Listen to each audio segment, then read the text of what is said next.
call now? Yes, that'd be great. Thanks, Okay. Ms. Truba. Ms. Beal? Here. Ms. Gilman? Here. Ms. Hayes? Here. Mr. McCarthy? Here.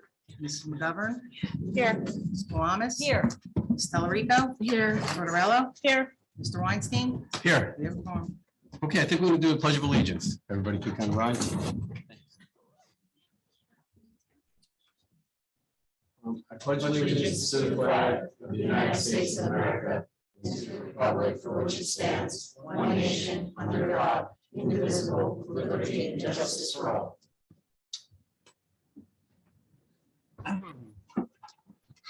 Okay, we're gonna start the meeting with my report, and before we start, we're gonna just, there was an extremely devastating event that happened today in Uvalde, Texas, where 18 children were killed. And so in a school district in the Uvalde School District. And it was done by an 18-year-old man who was shot after the incident. You know, for an event like this, it really strikes a lot of us that spend a lot of time with kids and volunteer our time with kids and walk to schools and go to events. And, you know, thank God nothing's ever happened to anybody in this school district, but our hearts do go out to everybody and the families and the loved ones of all the students and kids in that school district. So we're going to take a minute and have a moment of silence. If everybody could just join me now.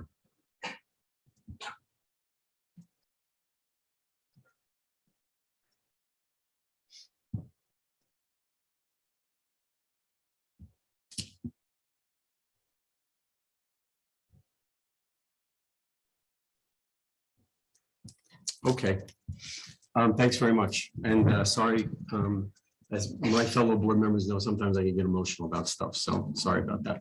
Okay. So on the president's report, we have a fair number of things going on today. It's great to see all the people here today. But a couple of things I just kind of want to bring up,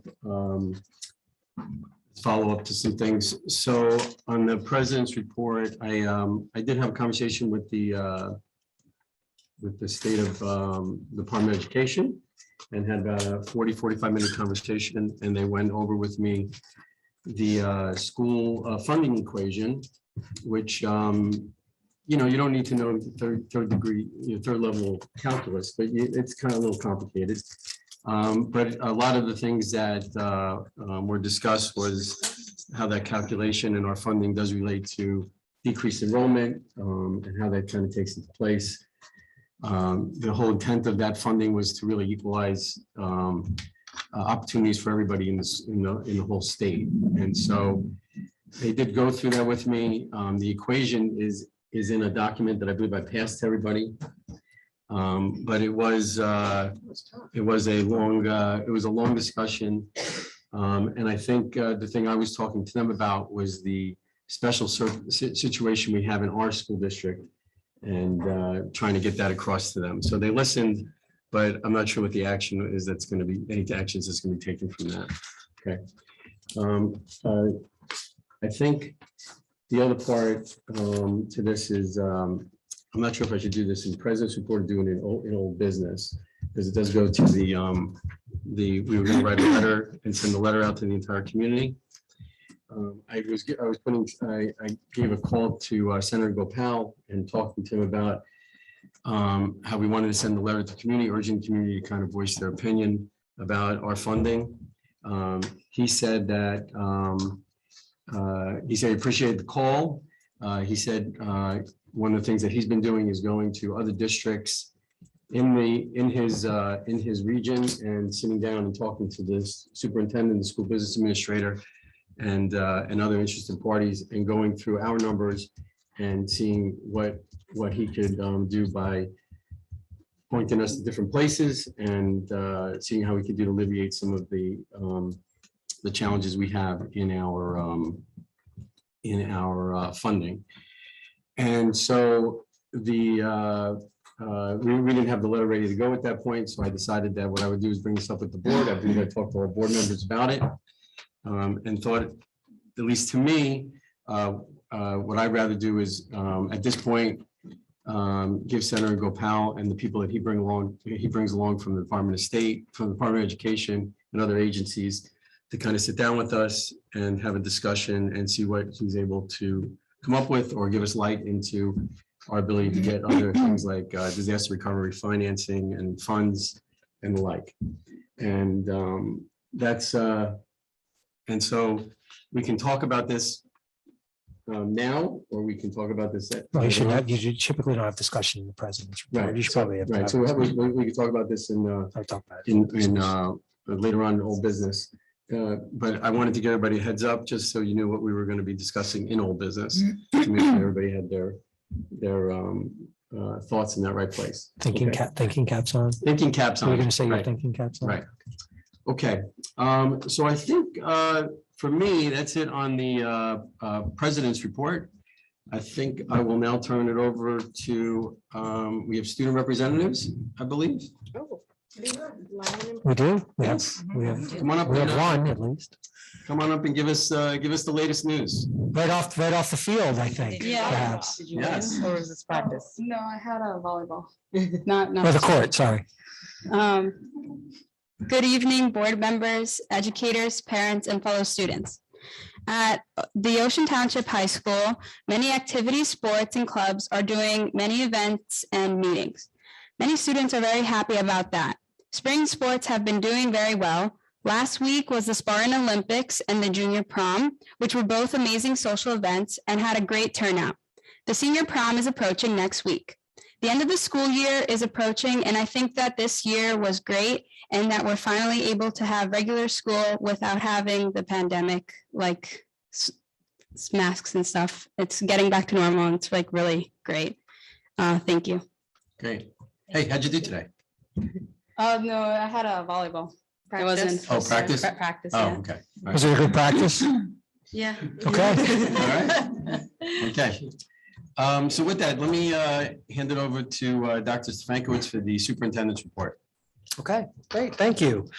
All right, so we have some students, and I know there's a lot going on, so I know that we've invited some students, and we're hopeful that some have made it here this evening, but either way, we want to talk about some of the outstanding accomplishments of our students. In particular, tonight is all about Italiano. It's all about Italiano. So we have awards that all pertain to students who have excelled in the areas of Italian instruction this evening. So, so first up is the National Italian Exam and the Italian National Honor Society. So AP Italian students are selected to participate in the National Italian Exam Contest and included into the Italian National Honor Society. They are awarded pins and medals to wear at the graduation ceremony, which is coming up in just 18 short days. I think starting tomorrow.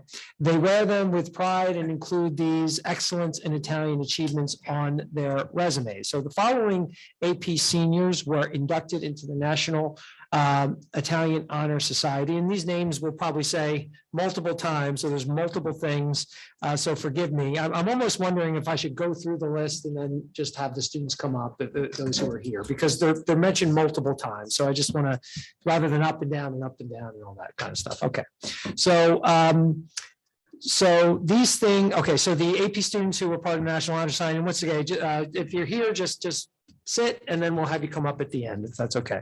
So it's William Calderon, Zach Miller, Francesca Monteferrante, Gio Paneras are the students inducted into the National Honor Society for this year. So congratulations to all those students. The 2022 Outstanding Student of Italian Award is going to Gio Paneras, so that's great for him.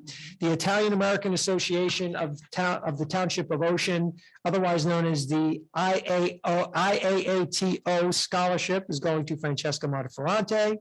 The Cocha Foundation, Victor Milano, did I say that correctly? Did I say that well? Thank you.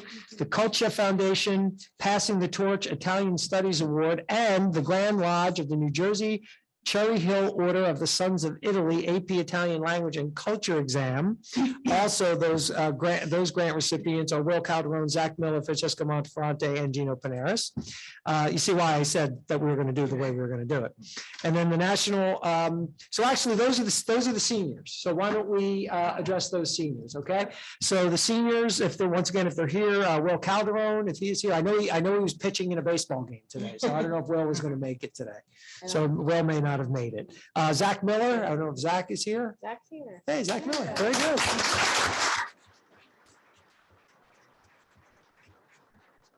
And Zach, if you don't mind, if you don't mind, maybe just staying over there because there's going to be a photo opportunity. I know you're very happy about that, Zach.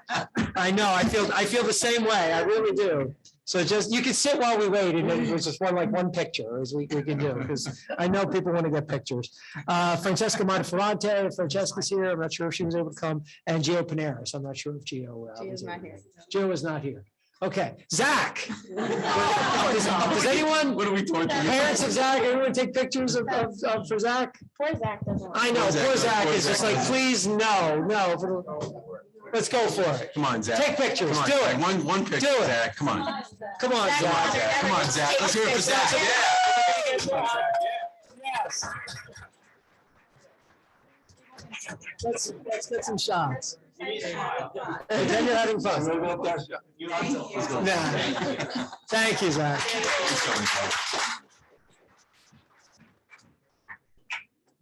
So thank you, folks. Bye. All right. Now, we have other students who are freshmen and sophomores and juniors, but so we wanted to invite these folks for other accomplishments within the area of Italian study. Also, I would be remiss if I just didn't mention the teachers that were involved, of course, and I don't know that they were able to make it tonight, but Dr. Valeria Anderson, Dr. Regina Basilone, and Miss Carmela Icarino. Let's hear it for them, because I know obviously. Peterson, as always. Oh, of course, Louise Peterson, the whole department would fall apart, Louise, if not for you. So thank you.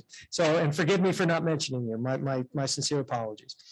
So the students, okay, so the National Italian Exam Contest Silver Medal Awards were Arturo Barrios, sophomore, Josue Mendoza, freshman, and they won silver medals to wear at graduation when they do graduate. Don't worry, we're not graduating you early. Okay, sorry.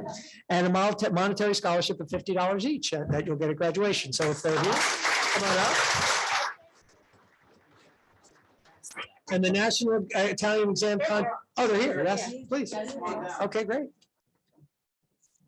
I feel like I've seen a lot of these students also at our math awards a couple of weeks ago, right? So there seems to be a correlation between, high achievement, I think. Okay. We wait to the next two? No, yeah, we'll do all four. Okay. And then the National Italian Exam Contest Certificates of Achievement are Jim Park, the junior, and Angelica Carbonova, freshman.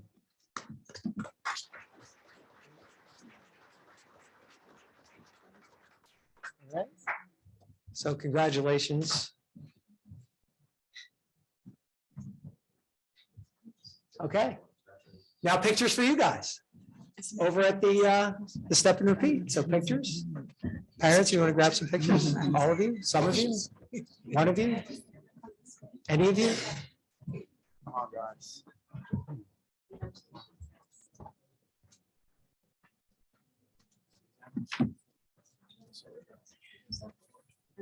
What's that board for?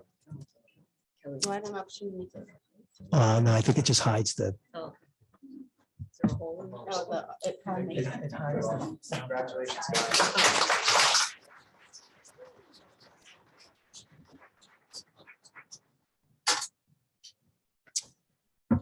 Okay, so thank you to all of our students, outstanding work, and we appreciate you being here for those who could make it, because obviously we know it's getting toward the latter part of the school year, and I know there's many things going on. I think there's a couple concerts tonight. There's all kinds of things happening, so we appreciate you all being here.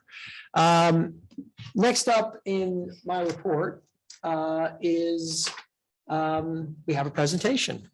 So this evening, actually about a month ago, several weeks ago, the board had asked for, you know, guys, don't want to see the presentation?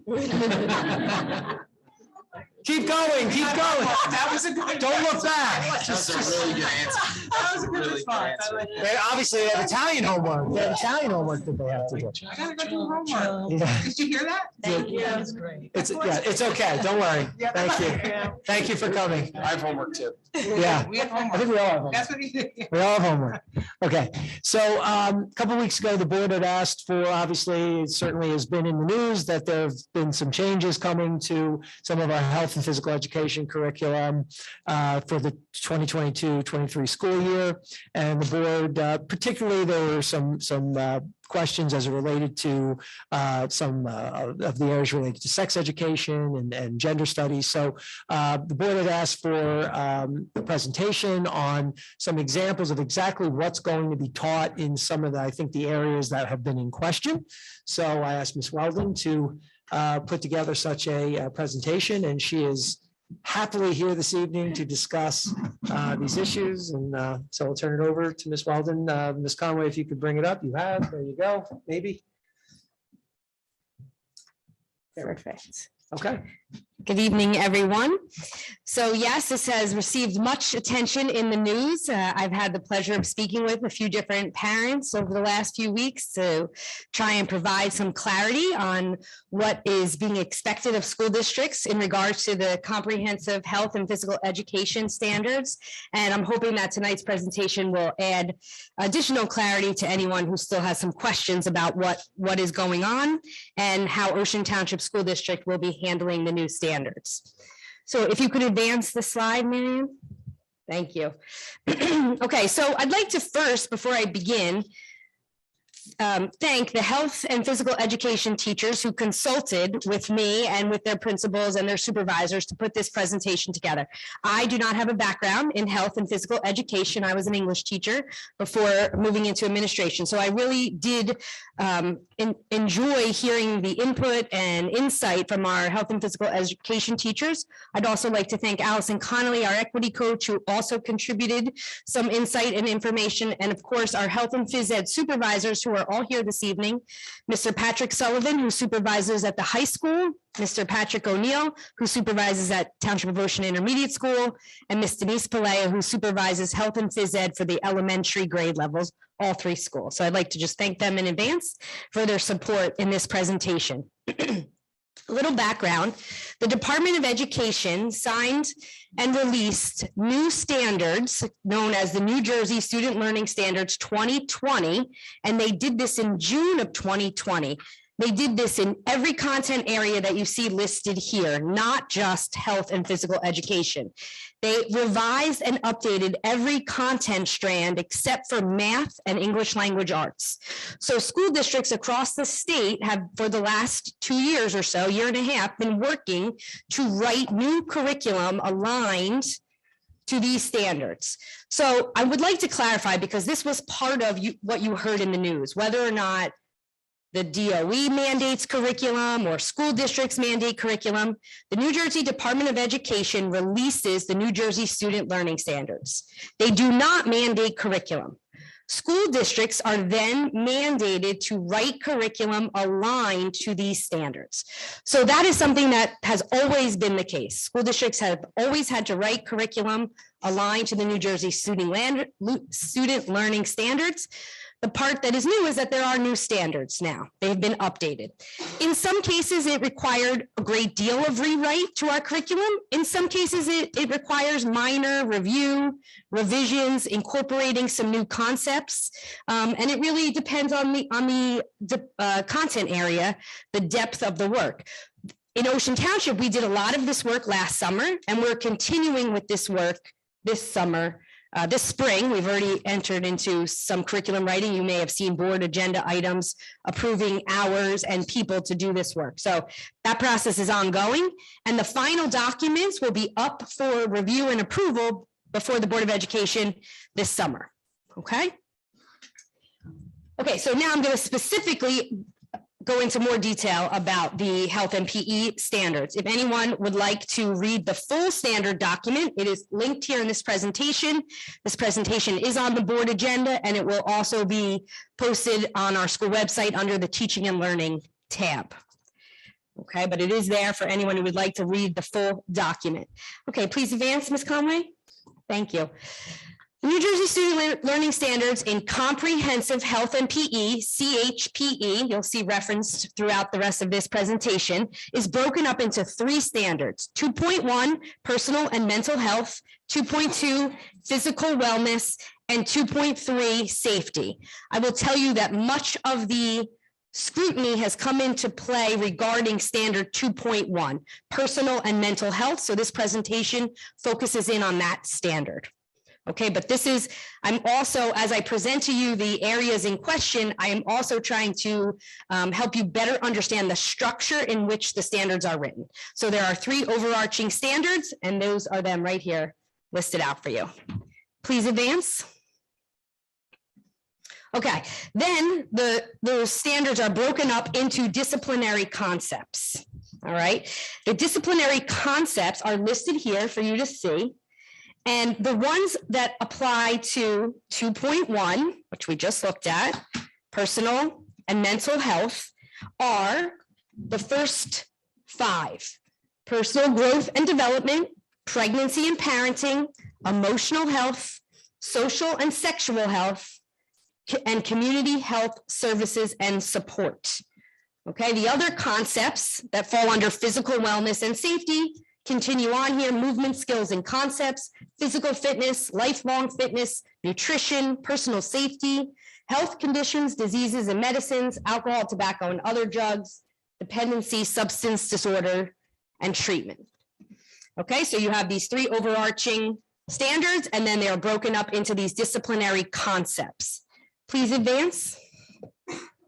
Okay, so now if you do decide to go and look more closely at the document, you will see pages and pages of standard numbers, and the numbers appear like this: 2.12 PGD1. What does all of that mean? Okay, the organizing structure is the overarching standard number 2.1. The next number you see is the grade level that expectation must be taught. So there are standards are broken up into bands, grade bands. They are expectation grades K to 2. There's expectations for grades 3 to 5, expectations for grades 6 through 8, and then expectations for high school grades 9 through 12. All right, the standards that we will review here today really focused in on the K to 2 grade band, but I will touch on some grade 5 standards and also some grade 8 standards as well. Okay, so that next number would be the grade level. Then you see the disciplinary concept initials, the abbreviation. So this one is personal growth and development. And then they number the expectation. So if you see a 1, it's the first expectation. And then the second expectation will have a 2 next to it, and then a 3, 4. And it's just a numbering system there at the end. Okay, please advance. All right, when you were seeing in the news quite a bit of debate about these standards, quickly after that, the New Jersey Department of Education published a clarification document. That was on April 14th. That full document is also linked here in this presentation if you would like to read the full document. I am taking key excerpts from that document to help explain why Ocean Township is making the decisions that we are making with our curriculum. Okay, please advance. Right, this is directly from the Department of Ed, and please forgive me for reading to you, but I think it's important for clarity to express exactly what is in the document. Addressing specific expectations. These standards are based on research, making clear that receiving age-appropriate information about health education is essential for students' physical and emotional well-being. The New Jersey Student Learning Standards in Comprehensive Health and PE introduce core ideas that are necessary for understanding 13 disciplinary concepts, including, for example, personal growth and development, and social and sexual health. The standards reinforce those core ideas over multiple grade levels at progressive levels of depth and complexity. There are 3 standards in particular that seem to have caused the most confusion. So the Department of Ed in their document hones in on 3 specific standards that they believe cause confusion.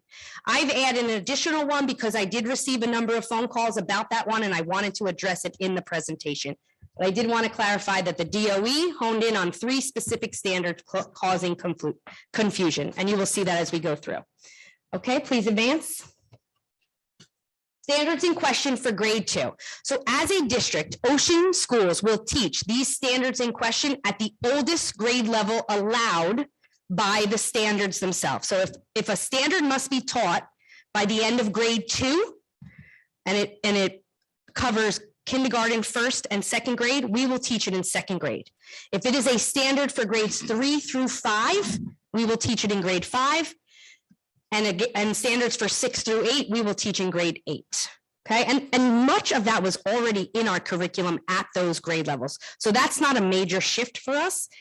Adding some of these K2 standards is a shift for us, a slight shift. And so we have placed them in grade 2. Okay, please advance. Okay, so let me just get to this part. Okay, performance expectation by the end of grade 2. Right, if you see in blue, this is the standard statement directly from the standards document from the Department of Ed. 2.12 SSH, social and sexual health. Point 2, the second item. Discuss the range of ways people express their gender and how gender role stereotypes may limit behavior. Okay, the Department of Ed provides this clarification. This is one of the standards that they listed in their clarification document, and this is the description that they provide in clarifying that standard being included in the standards. Students typically begin to develop an understanding of themselves and people around them in elementary school. This is also a time when implicit and explicit messages about gender and identity can become ingrained. For instance, girls may receive messages that math and science are boy subjects, and boys may be taught that arts are for the girls. Gendered stereotypes are real and can have negative consequences for children's academic growth, self-worth, and mental health as they get older.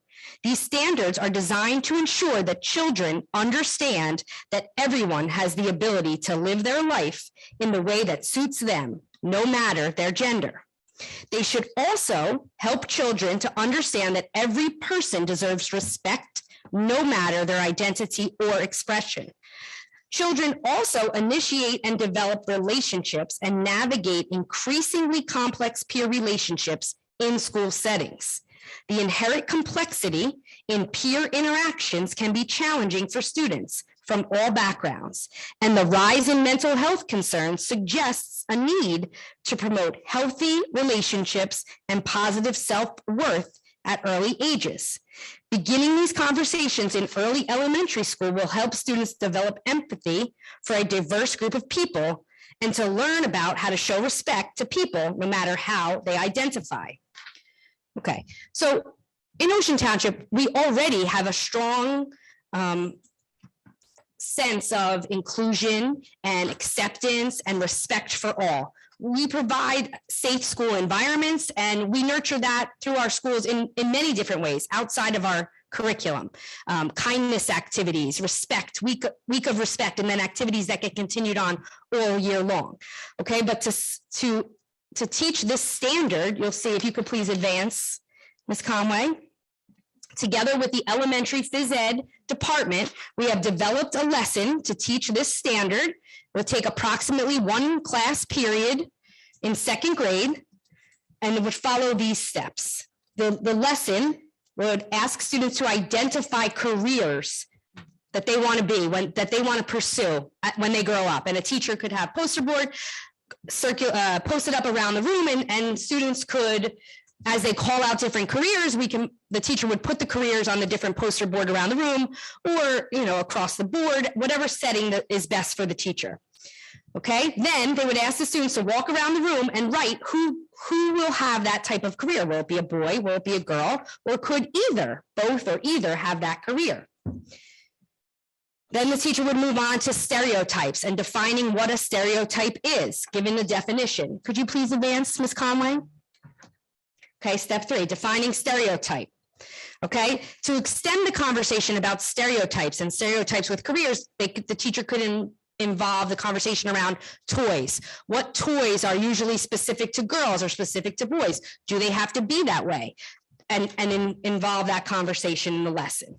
Okay, and then ultimately bringing the conversation around to the point that boys and girls can pursue any career of their choosing, that all of us have the potential to pursue the careers of our choosing. It's also okay to play with the toys of your choosing.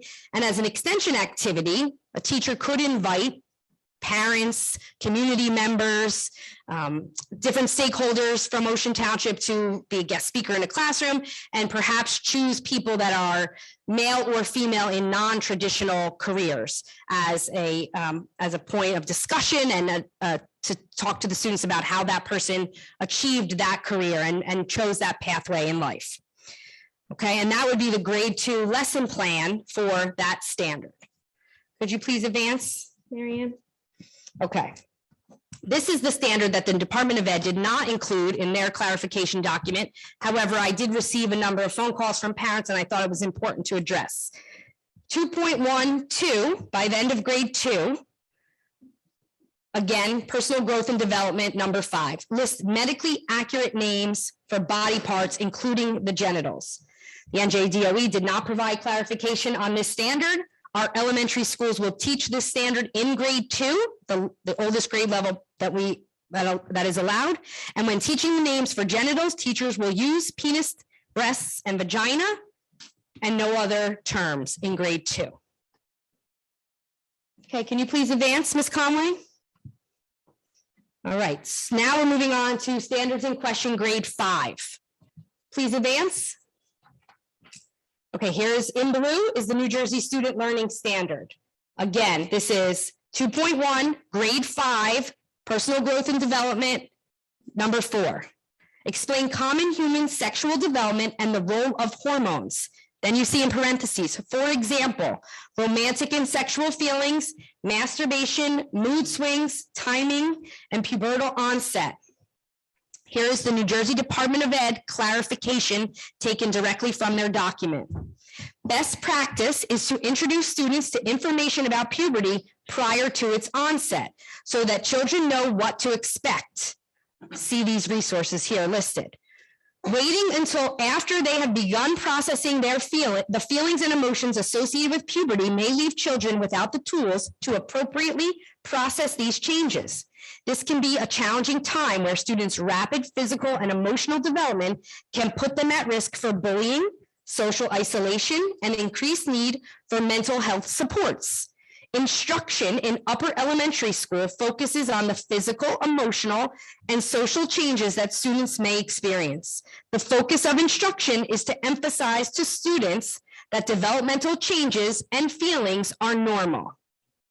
Again, this is from the DOE. It is important to note that the examples in parentheses of the performance expectations are not required concepts that must be taught in classes. These are merely examples, and school district curricula does not need to include these specific words or concepts in order to meet the core ideas or performance expectations of these standards. Please advance, Ms. Conway. Okay, so this standard will be taught in grade 5. Now that the NJDOE has clarified that anything in parentheses is not required, we will not teach masturbation. We will continue to teach our unit, relationships and reproduction, as we have always done. It is aligned to the standards. I believe that unit is going on right now. Is that correct, Mr. O'Neill? Okay, all right, could you please advance? Standards in question for grade 8. Please advance. Okay, this is a 2.18 SSH, social and sexual health. Number 9, define vaginal, oral, and anal sex. Here's the NJDOE clarification. Finally, ensuring that students understand that they have agency over their own bodies is foundational to keep them safe and protecting themselves from pressure, dating violence, and assault.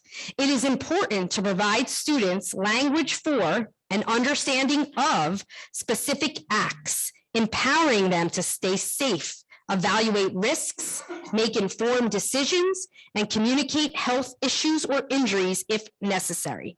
Further, youth who are unable to appropriately name sexual acts may not be able to accurately report instances of sexual harm or abuse if it occurs. Please advance. Okay, so here is how Ocean Township Schools will implement this standard.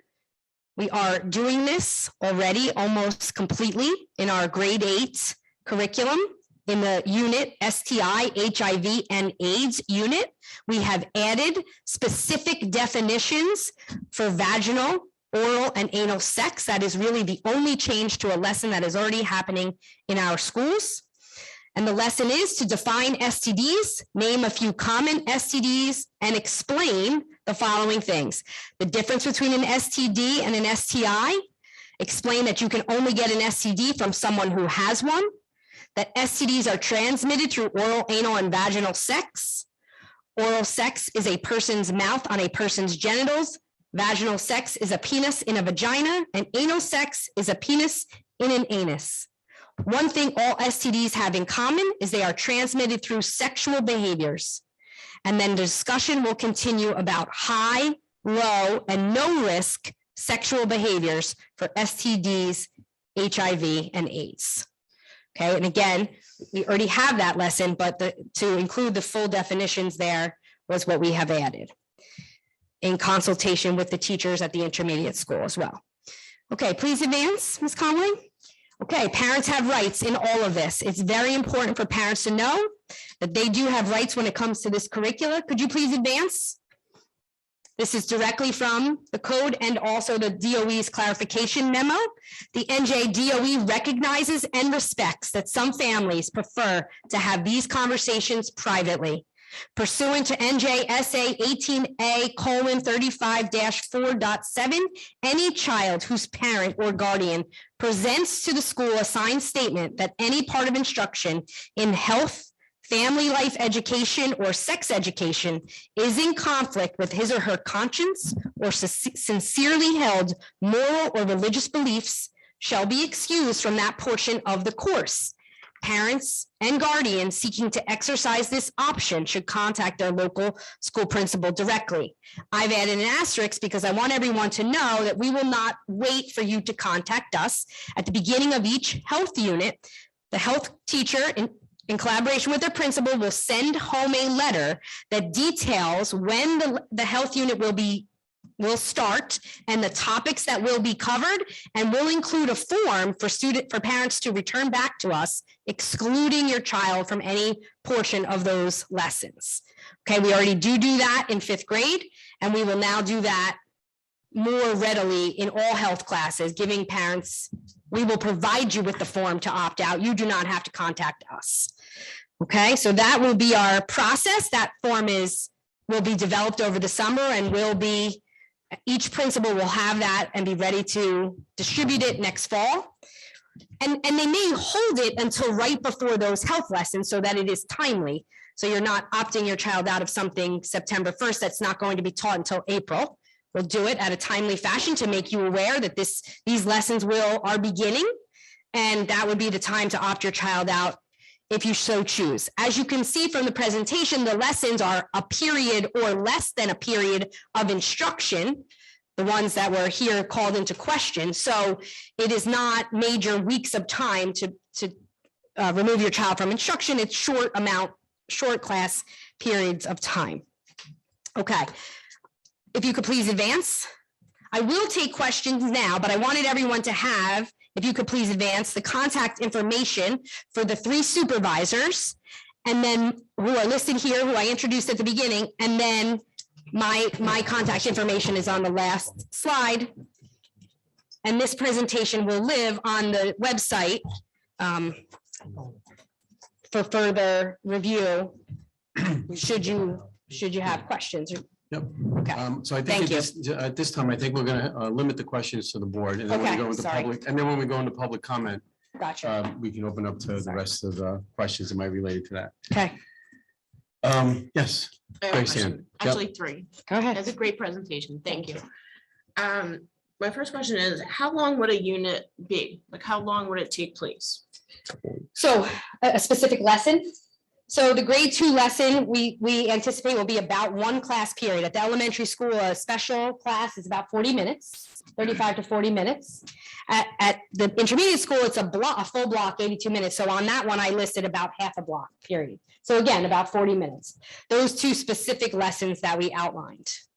And then each of these lessons make up how much of the school year, I guess, or how much of the Okay, class? so health is about approximately a quarter of the course. Now, at the elementary level, physical education is all year long. Health once a week, once or twice a week. Phys ed is twice a week, right? Health would be about during a month or so of time, once a week. Okay. And then 4 to 5 lessons in total. The lessons in question would be one of the lessons. just one. Okay. My other question is, where would the children that the parents opt out, where would they go and what would they be doing? So that really, where they would go would be up to each principal to facilitate that. For half a period or one period, it's likely that students would go to the library with some learning resources or opportunity to read a book, something like that. It's not, we don't anticipate anyone being removed from class for longer than one period. So it would be a short-term alternate setting with an activity to do. Thank you. You're welcome. Hey, today, do you give people parents the ability to have kids opt out of certain things today? So right now we have a letter that goes home to 5th grade parents, because that's the youngest age where we talk about topics that could be that where parents might want to enact their parent right to opt out. So that's where we send the letter right now. We will now send it K-8 and high school, because the parents do have that right, but we've never had that issue above 8th grade. Okay, great. Anybody have any questions? Yep, John? Mrs. Walton, thank you so much for the presentation. I really appreciate all the hard work that all of our staff did for putting this on. I know it wasn't easy. I want to say, I think this is a waste of your time. Personally, I do. And I'm somewhat angered at the Department of Education for forcing you to have to do this. I don't know that you feel that way, and that's okay. I assume that you do everything with a smile on your face. I do have a couple questions. One, anywhere in the curriculum, are we required, or do we teach anal sex as a form of contraception? No, I do not believe so. Okay. And then also, anywhere in the curriculum, are we teaching students about hormone therapy to prevent puberty? No. No. No. Okay, awesome. Just want to confirm those things. I'm not allowed to Sure. You Follow have a on. question. So with that, I do want to just say to the board, I'm not going to support a curriculum that includes teaching gender identity to students that are in 2nd grade. I don't think that is appropriate. I think that the board in Garwood has already rejected this curriculum. We do have the ability to do so. I think that we should consider it. I don't think that we're doing a justice to our constituents by supporting this type of curriculum. Now, how do we execute that without wasting the time of our administration further? I don't actually know. I really don't. And I worry about doing so, right? So then I think perhaps we should require our parents to opt into this curriculum, not give them an opportunity to opt out. And again, I defer to whether or not that is executable, because I would like to limit the amount of strain that we put on our administration so that they can focus on the important things for our students right now. Okay, the Chinese are creating more engineers every year than we have engineers in the United States. They also have plenty of problems, but I guarantee they are not focusing on this stuff, and we are wasting our time with it. And it angers me. And I want our administration to be focused on what is going to be best for our students. And I think that this is a bit of a problem that we find ourselves in. So I would ask that we begin to discuss rejecting this outright, because the chair of the Education Committee in the Senate has said that it is up to us. Okay, I know that we've been advised that it is not up to us, but he has said that. And in the letter that we received with clarification, it said, generally speaking, local agencies of education are not required to adhere to this curriculum. So I do believe that we're within our right. I think it would be good to consult legal counsel, but I think that this should come up for consideration to either not teach this at all or to require parents to opt in. Okay, so first off, we're getting, this is informational right now. There's no- Absolutely. I'm just making it known right now. Sure, there's Yeah. nothing to vote on, and we have that opportunity to vote on curriculum at some other point. But the So- problem will be at that point is that if we go to vote on curriculum, you can't just, I'm under the impression, I've been advised that I can't just vote on the health curriculum. And I would like to not vote against the entire curriculum just because of this. So we should begin to consider ahead of that an opportunity to reject this curriculum. Okay, just on a follow-up to this, Ms. Weldon, a lot of things you talked about didn't feel like you were doing anything unique, much things unique to the existing curriculum. Is that a fair assessment? Is it a lot of extra work for the team? Do you feel like there's a lot of things that are new to the curriculum at this point than was in the past? I think that it felt like quite a bit of work before the Department of Ed put out the clarification document. And then when they did and provided some guidance and also opportunity to exclude certain things, which were not there before, it was appeared to be the direction to include those things. It did become a little bit more streamlined of a process to compare our existing curriculum to the new standards and determine where things fit best and what we needed to do to enhance our curriculum to align to those new standards. Okay, and so just trying to follow up with that, is there a lot additional that we're adding to the curriculum beyond what was originally taught? Well, You pointed out a couple of things. the updated 2020 standards in general are creating a lot of work. Yeah. These specific changes that are called into question are just part of the work. Okay, They alone are not creating the volume of work. They're creating some of it. And the additional changes to all content areas except for English, language arts, and math are creating quite a bit of work for the supervisors and the teachers who are writing the in curriculum. those instances, but not as much in this. Right. Okay. Does anybody have anything else that they'd like to ask? Yep, Natalie? Oh, I'm sorry. I think is it okay? All right, Natalie? Okay, thanks, Kelly. It was a good presentation. Two questions. Second grade, so we're adding the definitions of the 3 body parts. We're specifying those 3 genitalia. What's the lesson now? Are we doing like, here's an elbow and a shoulder and we're adding those? No, we're parts? doing some of Or- that now, but before the clarification came out, or even with the clarification, I think there was some discussion around the department and with other districts that it was intended for us to go further than that. And then Before the clarification. before the clarification and Oh. before some of this discussion started, there were sample lessons and different resources that were being shared that went further than those words. Gotcha. And I'm clarifying, I included it because that question came because parents saw videos out there from educational resources that went beyond those 3 genitalia. Okay, So I was, not suggesting we're not doing it now. I was clarifying that this is what we'll Okay. do.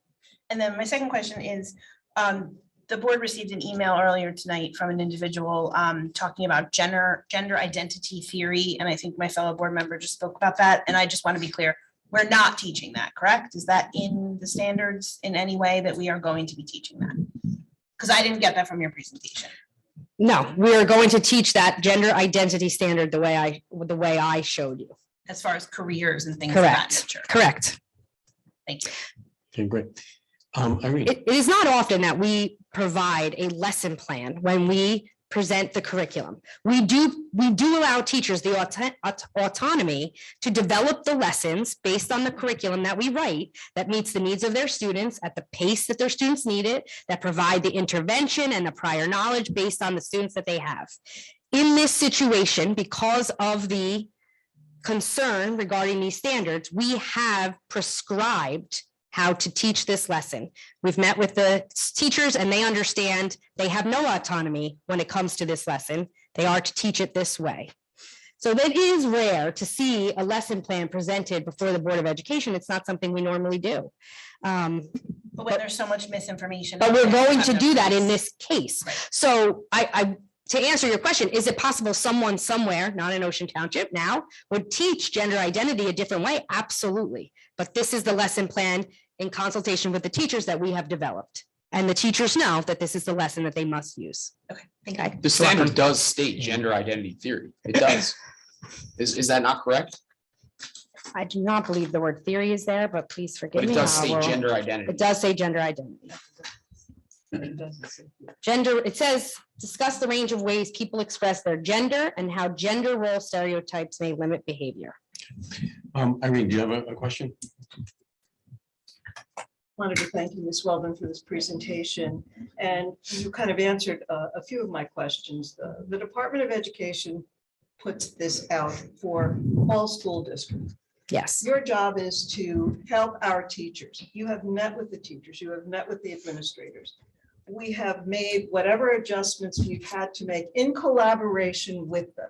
We've given parents the opportunity to opt out should they follow their rights to do so. To deny these standards and pretend that these things don't exist in our world is a disservice. And as a Board of Ed member, I would like to just state that we will follow the Department of Ed in the way that Ocean Township deems best for its students, and I appreciate you doing that. Yeah. Any other questions? Sure, Denise. First of all, I want to thank you for your presentation. I had a lot of questions coming in and you were able to answer a majority of them. The one question I do have, Ms. Weldon, is where it says at the beginning of each grade's health course, we will provide a list of lesson topics. The lesson topics that are going to be going home in the exclusion form, are they going to go into a little more detail as opposed to being a broad subject matter where parents may not know how in depth we're going to be going into a particular topic, which I think is a good idea for parents to know specifically what they're going to be talking about, what the school is going to be talking about with their child. Right. I think we can work on that. I think the idea is that it is the topics that we list, not just one word, but Right. would provide enough information. We're not trying to hide anything. We are not trying to disguise anything. We want parents to execute their right, should they choose to do so. So we will be as descriptive as we can. I would stop short at sending home the actual lesson plan in Right, every right. grade level. That would be additional work, and I would want to pay teachers to do that outside of the school day, to provide that. If that is something that we are saying we're going to provide, I would want to provide teachers an opportunity to do that and not just put that task on them. And It Kelly, is- if it I'm is sorry, more. if I can add, we certainly within the letter can direct people to where they can see the curriculum, which it will be, which will be posted on our website for all to see. So it might not have the individual lesson plans, but it will certainly have more detailed descriptions of just, what's there. But I agree that I think we need to, we don't just put a one word. We're going to be, but we're also not going to write Well, a of course not. dissertation on No, every no, topic, no. right? Right. So we'll find that balance, but the curriculum is going to be available for people to be, for people to review. Okay, thank you. Did you want to ask something? I Ms. was just McGovern? gonna say that, when the fifth grade form comes home, it says that it's gonna be the sexual education. It's a topic. paragraph You know, so it descriptive says- of so the it's program. descript- Right, Mhm. so just, So it's it would already be- I think it is Great, just, yeah. I don't want to make a judgment Yeah. statement. It's Just- personal opinion. Just on a exactly. subjective level, is there something that can kind of concerns you in the implementation of this? Is there any aspect of this? Honestly, I feel for teachers. Clearly, this is an issue that is divided. We're a society divided, we are a town divided. So I feel for teachers today that have to deliver this curriculum and fear that they may say something to upset either side and that they should be worrying about sides. And Mhm. teaching is, to me, it's unfair that they have that unnecessary pressure put on them. But I do believe that we have worked closely with them and that they feel supported in how to handle this content, and that they will do the best of their ability to do so, and they'll do so brilliantly, better than I can do here tonight. They are the experts in the field. Right. So I know that they will do a great job at it, but I do feel for them. I Mhm. do feel that they will come under a microscope next year when they begin teaching these lessons. And I think we need to give them some understanding and some consideration that this is not easy to do, and that they will tread carefully and they will teach directly the way we've asked them to do so. But some compassion and understanding for what they are going through, I think will go a long way. Now, for our just to staff. kind of clarify that, the real thing is that a lot of this has already been taught, but now this is shining a light on it, right? That's really more of the issue. That now it's not that there's such a a change in the curriculum and what we're teaching. It's more that now there's a line being shined on it and everybody has a different perspective on it. Is What's that K to 2 is new. The K to 2 thing, right? It's fairly right. new, Mhm. but 5 and 8 is almost exactly what we've Right, so been it's the doing. K to 2 that's really the Correct. deviation. A little Correct. bit. Okay. Grace Ann? Yep. I have a question about the images and the graphics for the Mhm. younger kids. Mhm. How realistic will they be? You know, this was something that we discussed and we're trying to, very, very simplified as much as possible. We have not, I don't think we came like up with the teachers yet. We're still working the curriculum, but Like cartoons or actual? Ms. Pillay continued the conversations with the teachers after I did. She's saying no pictures, but I think, a diagram of a human body, No a skeleton, basic human body outline. So like a drawing Yeah, draw us, yes. for the second. Ms. grade. Not a Hayes? photograph of a human being, but an academic outline of the human body. Okay. Ms. Hayes? I was just gonna say, I hope the human body outline is more appropriate because a vagina is not part of a skeleton, but as we all know, so.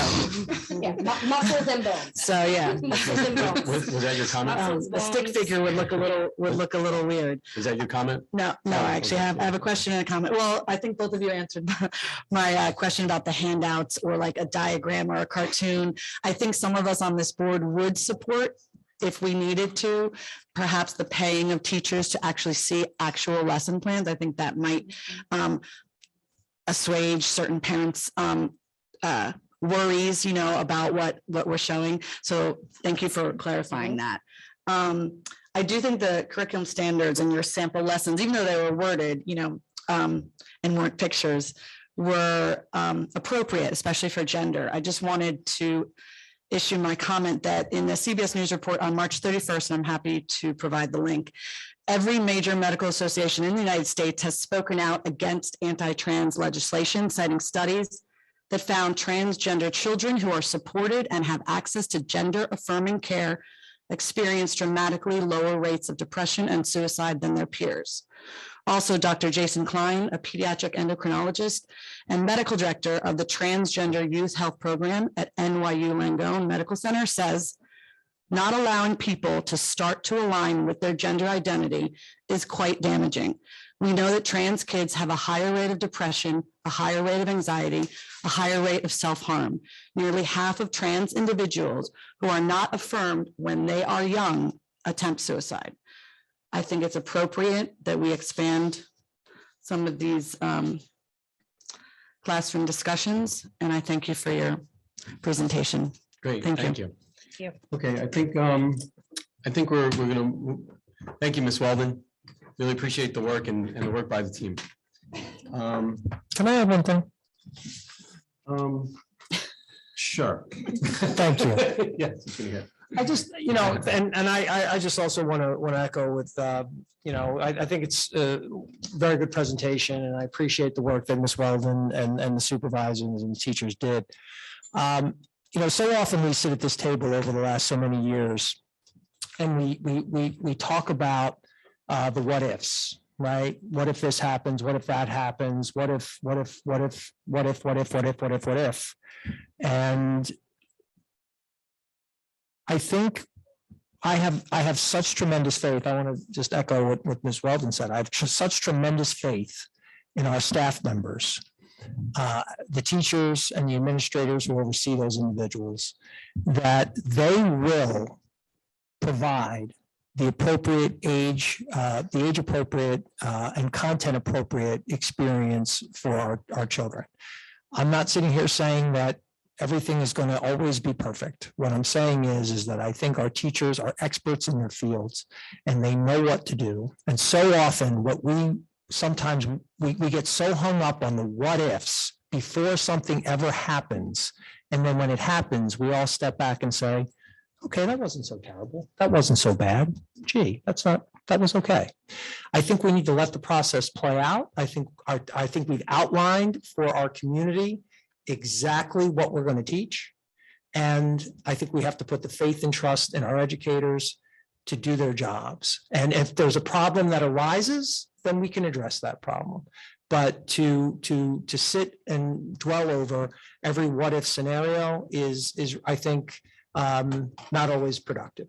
Okay. So I just wanted to add that. Thanks. Thank you for allowing me the opportunity to do My that. pleasure, Dr. Spank. Thank you. Anytime. Thank you. Okay. Is that it for the superintendent's report? Is there any I believe presentation? so. Okay, Yes. great. I'm sure there's other things, but I'll bring them up later. Tina, do you have a school business? Yeah, just a couple of updates. So today we submitted our extraordinary aid application Yeah. to the state.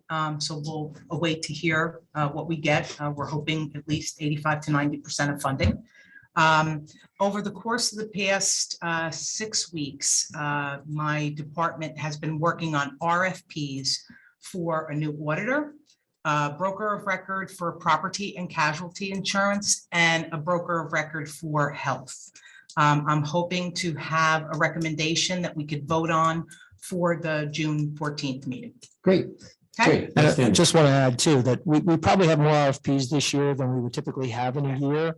A lot of that we put on hold specifically because of the pandemic, Mhm. but obviously now coming out of some of that, there's probably more that we're going to have in a year than we would typically have because we've held off on some over the last several Okay, years. and just out of curiosity, on the 14th, you're thinking that that's a discussion topic or something you want us to pass? We have to pass it Well, because discussion. on we have Sunday. to have Discussion. Okay. these vendors in place for 7/1. Okay, So as soon as I put together recommendations, I'll send them to the board. And if there's any questions, we could have that discussion on the 7th. okay, great. Okay, outstanding. Thank you, Ms. Truba. I think we're going to go to public comment. The following are a series of motions to be read by the committee chairpersons. All motions have been discussed at recent public work sessions. Some motions have been approved at a public work session, and the minutes for the approved items are posted on the district website. At this point in the meeting, we will now conduct the first 2 public comment sessions. The first session will be for the public comment on agenda items only. The second session will be at the end of the meeting and on any other topic. Would anybody from the public like to make a comment on any agenda item at this time? Anybody in the public like to, nobody on this side? No, you don't want- No? Would anybody like to make a comment at this time?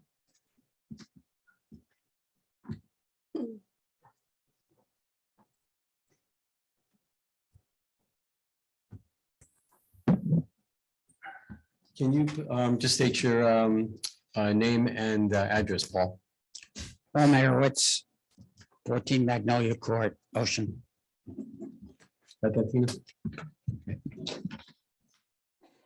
Where in the current curriculum that we just discussed do we cover saying, where do we cover saying no means no? And if no is not understood, how do you deal with that inappropriate behavior? Okay, we could address that maybe offline in a different topic, right? Maybe Kelly, could you? No problem. Okay, great. I don't think we can cite the actual curriculum at this time where it is, so. Well, is it in this curriculum? Kelly, yep. Yeah, there's the statute related to, yes. Kelly, you okay with following up? Great. Okay. My other question deals with H-1B, out-of-school suspensions. And we know that mass shootings always seem to have an underlying basis for occurring in our school systems. In the report of our self-assessment for HIB grades, the scores for curriculum and instruction on HIB and related information, school level HIB incident reporting procedures and HIB reporting are only grades 5 and 6. What are the reasons for this and what action plans are in place to currently improve these scores? Did you want to address that? Yeah, I saw this question earlier, Paul, and I apologize, but I didn't really understand what you were referencing. Well, we've got low scores in those 3 specific areas. 5 and 6 are not great scores or know where we want to be. So the question. I'm not I apologize. I'm not understanding your reference of scores 5 and 6. What does that mean? Self-assessment. Right. In the self-assessment. Right, report. but- How it goes 6, 6, 6, 6, 8, 8, 8, 8, or whatever. There's that chart. I'm looking at Jen. There was If you a look at chart. I mean, The max score is only 6, so 5 there is not Not bad. low, like a 12. I'm sorry. Sure, you can, sure you go. Yeah. But just because I pulled it up. When you look under curriculum instruction, HIB related information skills, that was one of the ones you were speaking of. Where Yeah, the it's school- 7.2 on the Right. agenda. So when you look at school level HIB incident reporting procedure, for example, the max score you can get is 6. So when you have a 5 there, it's not necessarily. So the max is a 6. It's not. Oh, all forgive on me, a when you 1 were to saying 10 grades scale. 5 and 6, I thought you Yeah. were referring to the. No, Yeah, last but score. then- We're talking about the self-assessment score. But then like the program approaches or other initiatives, the max score you can get is 15. So you're looking at it as if all the max scores were 15, but each different, Yeah, Standard. each category tells you. I the max. apologize, but No, there was that's no okay. footnote to indicate. yeah. if you Yeah, at look the top of each top- one, it tells you what the max score is in each category. Yeah. So for Along the example, chart. right, HIB programs 15, training 9, and so on down the line. Is this, So see here, is this a 30-second It says timeout? like max Yeah. 15, and then it'll give our scores. Max 6, it'll give our scores. Thank you. You're welcome. Amy Sorry. Amy No, no, McGovern. no. I Amy thought you McGovern. meant grade level. Amy, it's going to It happened to me one day. Oh, Paul, do you have any more questions? Done? Not on the agenda. Okay, great. Hello, my name is Gino Delomo. I live at 45 Wickapicko Drive. And I have a question that relates back to Mr. McCarthy. This curriculum, do you have to vote on the entire curriculum or can you vote out K through 2? I'm not sure. We're gonna have to Well, probably get some. Is it one curriculum K, or is there a separate curriculum for K to 2, and how's that done? Separate curriculum, yes? Separate curriculum, Or usually it's in each school. right. So does this board have the ability to say no if they want to vote no on specific K to through curriculum? Well, that's what I think we're gonna say. We're gonna check to see what we're allowed to do. Okay. Just make sure. Because that's important. And the other thing, we talked about gender identity. This is specifically gender identity. If you look at the New Jersey Student Learning Standards in question, okay, it doesn't have a page number, but it specifically says here, this is also a time when implicit and explicit messages about gender and identity can become ingrained. For instance, girls may receive messages that math and science are boy subjects, and boys may be taught that arts are for girls, or may think. I think that's one of the most ridiculous statements I've ever heard. Okay, that's ridiculous. Since when does anybody in grade 2 think that you math and science is for girls or boys? Why are we making this a sex subject? Kids need to be kids. They don't need to be taught about sex in grade K through 2. It's ridiculous. I'm against it. And I would hope this entire board votes no. Okay, it should not be taught. My daughter's in 3rd grade, okay? She came home the other day and said, Daddy, guess what? I had to take a survey in school. So you did? I said, what was the survey about? Well, first they asked me if I was white, black, Asian, or a couple other things, but they didn't have Italian in there, so I left it blank. So I said, okay, great. So what was the second question? They wanted to know if I was a girl, a boy, or a transgender, or I didn't know what I was. Why would they ask me that, Dad? I said, I don't know. I said, the person making the survey can't see you. So because they can't see you, they don't know whether you're a boy or a girl. Okay, this is completely inappropriate for K through 2. Okay, just want to let you know, and I hope this board realizes that this is inappropriate. I'm not against the teaching. Age appropriate is fine. Not for K through 2. Let kids be kids. You're messing with their minds. Okay, they're developing, their brains are developing, and you're going to confuse them. And you're not teaching them how to succeed in life, because succeeding in life is not telling them whether they're a boy or a girl in kindergarten or 2nd grade. As they get older and as they go through their process of going through grades and interacting with each other, they can learn that and you can teach that. But whoever wrote this curriculum should be ashamed of themselves. That's my comment, and that's where I stand. Hey, thanks for your comment. Thank you. Anybody else here like to make a comment? Sure, go ahead.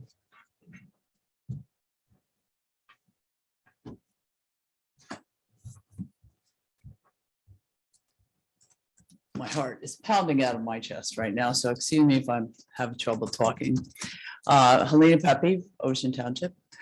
Thank you, John, for your comment. I really do appreciate it.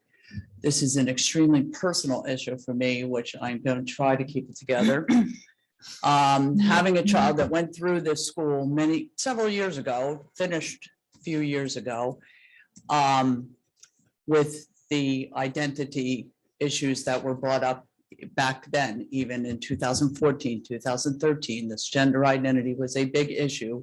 Although unbeknownst to many of us, we weren't really aware of what was going on.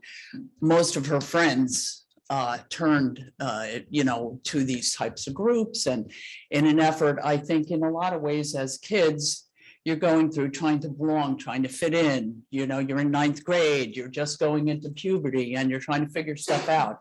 And a lot of the information that not only in my own home, but friends of hers and things like that received, kind of led her in a path, led a lot of these kids in a path of major depression, anxiety, trying to figure out who they were, trying to define themselves by the labels in which they were being taught that you could be this, you could be that, 50,000 different genders, things that we, in my age group, and maybe some of you parents here, never even thought of in our school days. And I'm going to try to wrap this up because I know you're probably looking for a question, but I want to congratulate John because I don't think that you realize you're trying to be protective of a community that 10 years ago was minuscule and has blossomed into something way more than it was for my whole life.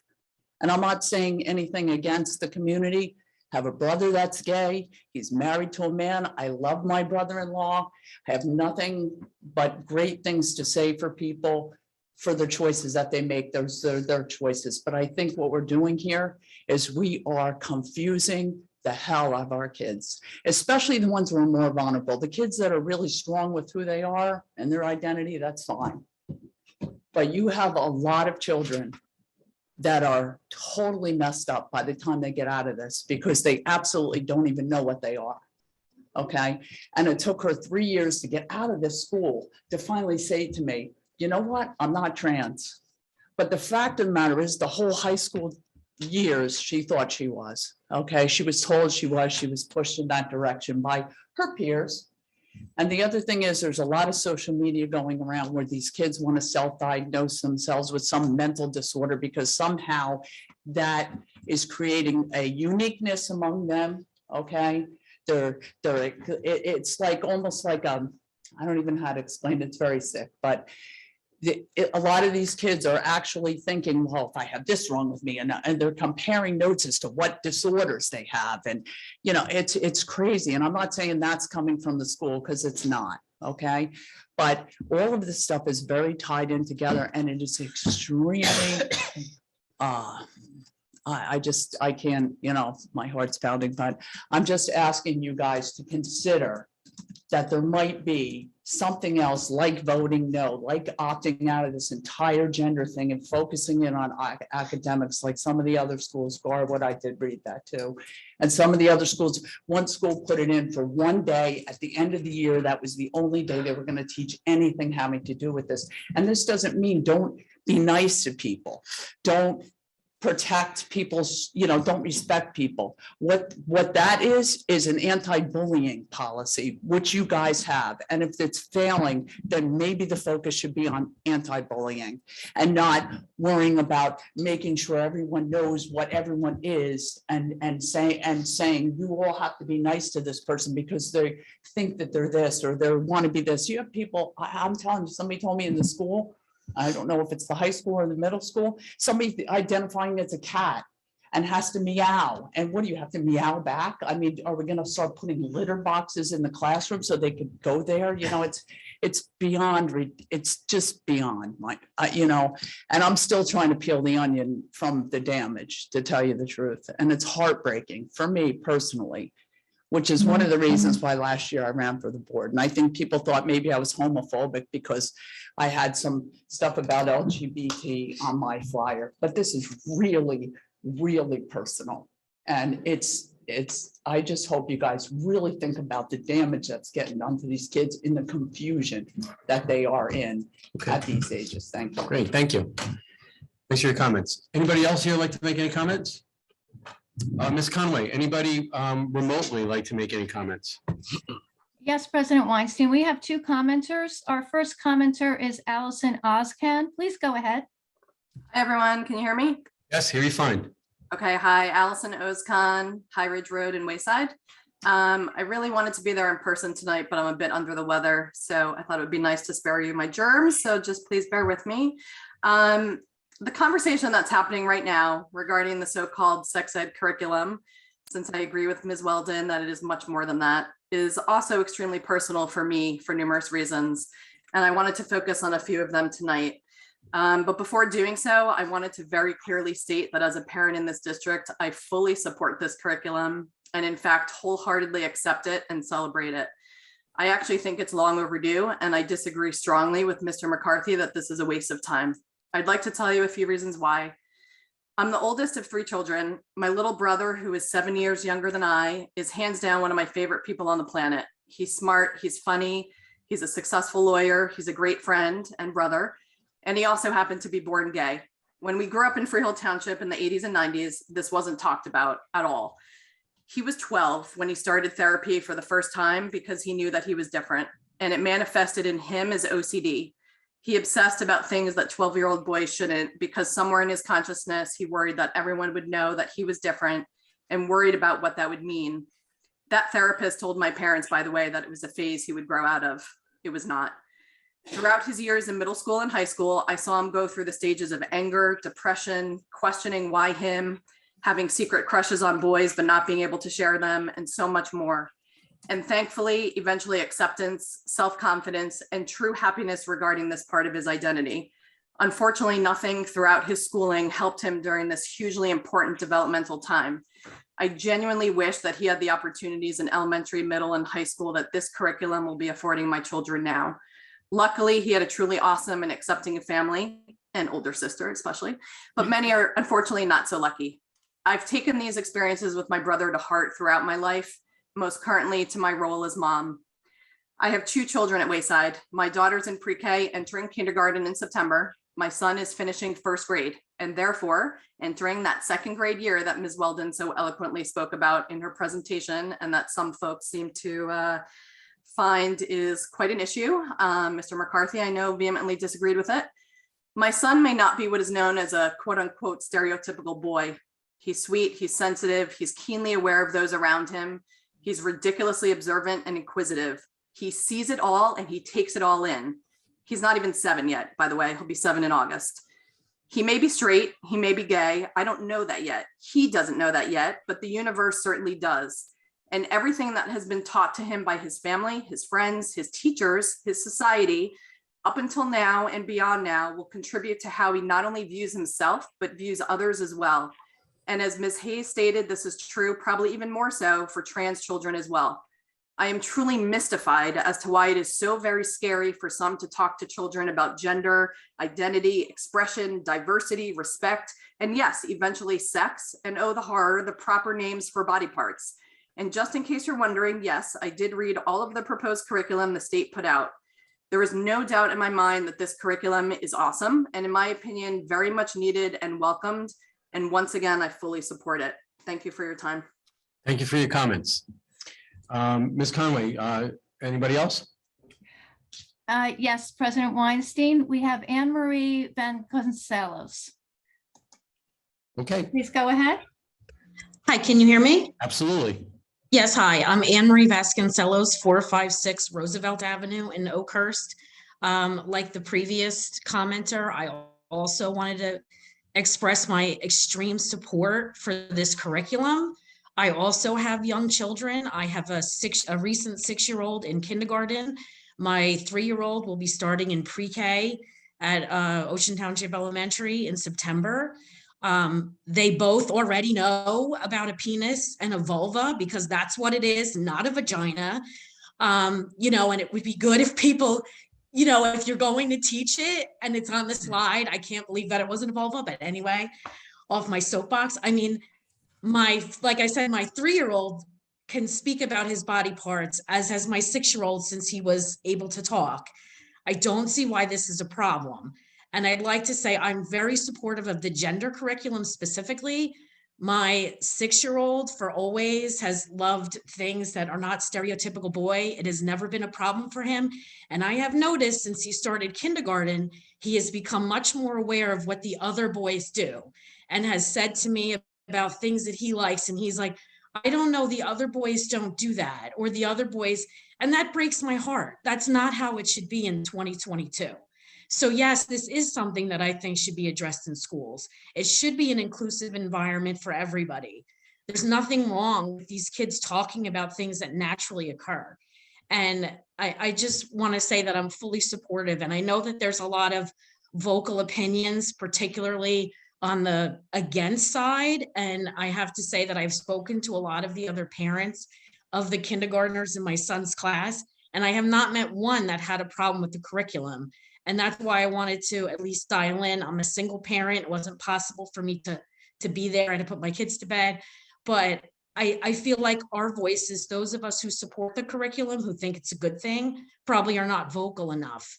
So I'm going to do my part to try to rally support and let you and the teachers know. And Ms. Whalen, thank you so much. That was a wonderful presentation. I appreciate the time that you took to put into it. But there are a lot of parents like me that support it and would like to see this curriculum implemented the way that it's discussed. Thank you. Okay, thanks for your comments. Ms. Conway, anybody else? No, President Weinstein, there are no further commenters. Oh, great, thank you. So we're going to end public comment section. At this time, can I have approval of minutes, Ms. Gelman? Move to approve the meeting minutes in accordance with Board of Ed bylaw 0168, recording of board meeting of May 10th, 2022, our work meeting and executive session minutes. Second. Can we get a yay or nay?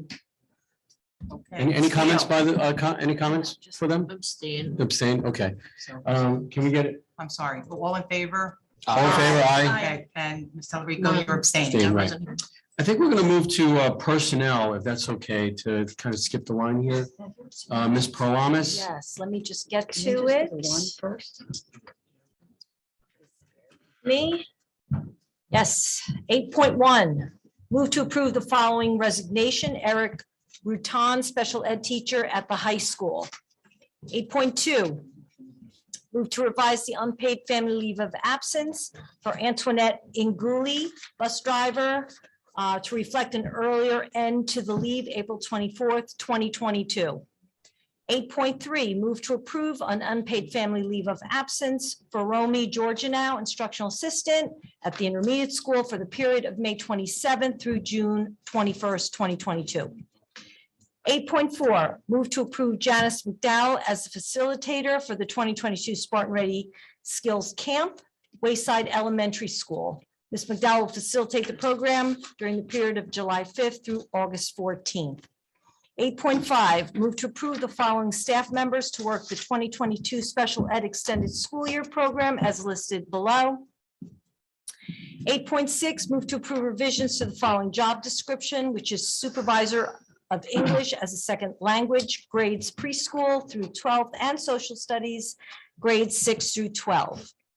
8.7, move to approve contracts for the following central office administrators for the 2022-23 school year as listed below, and they will be for Kristen Hansen, Assistant Superintendent of Special Services, and Ms. Kelly Weldon, Assistant Superintendent of Teaching and Learning. 8.8, move to approve salaries for the non-affiliated employees as listed below. 8.9, move to approve the revised contract be issued to the following staff members as listed below. 8.10, move to approve that contracts be issued to the following as listed below. And 8.11, I'm sorry, there's two more. 8.11, move to approve non-athletic advisors as listed below. And lastly, move to approve fall coaching assignments as listed below. Do I have a second? Second. Ms. Truba? Well, any discussion? Oh, no, can't. No no discussion. Sorry. Mrs. Beal? Yes. Ms. Gilman? Yes to all but 8.7, I must recuse myself. For Ms. Point Hanson. point of inquiry, I believe that we had a motion on the, do we have a motion on the Why are floor? we voting? We haven't discussed this section yet. You can't discuss. Yeah, we already discussed in executive session. You will bring up what you need to bring up when you're ready to vote. But if she brings it up. No, You're no, no. calling names. No, there needs to be a motion. You need to make your motion now. She needs to make her motion before. Yeah, the you're vote. calling On the names one, for a on the vote one, now, on aren't the you? one. Oh, that's right. You can make, oh, that's right. I'm sorry. I'm like, Hey, wait. whoa, everybody, hang on for a second. Yeah. Right, we forgot about that, right? I- Sue, you wanna make- Mr. President, I'd like to make a motion to table the affirmative action officer until the next meeting. Second. I'm sorry, there was a second? There was a second. Okay, thank you very much. Can you- So do we have to do a vote? Yes. We're gonna do a vote on that then. We'll do On the that one motion? first. And affirmative action, correct? So we know what we're voting on. We're voting on right now on your motion. That's okay. Mine only? Yes. Truba? Yeah, We're voting on your motion only. Correct. Okay. Okay, Ms. Beal? Yes.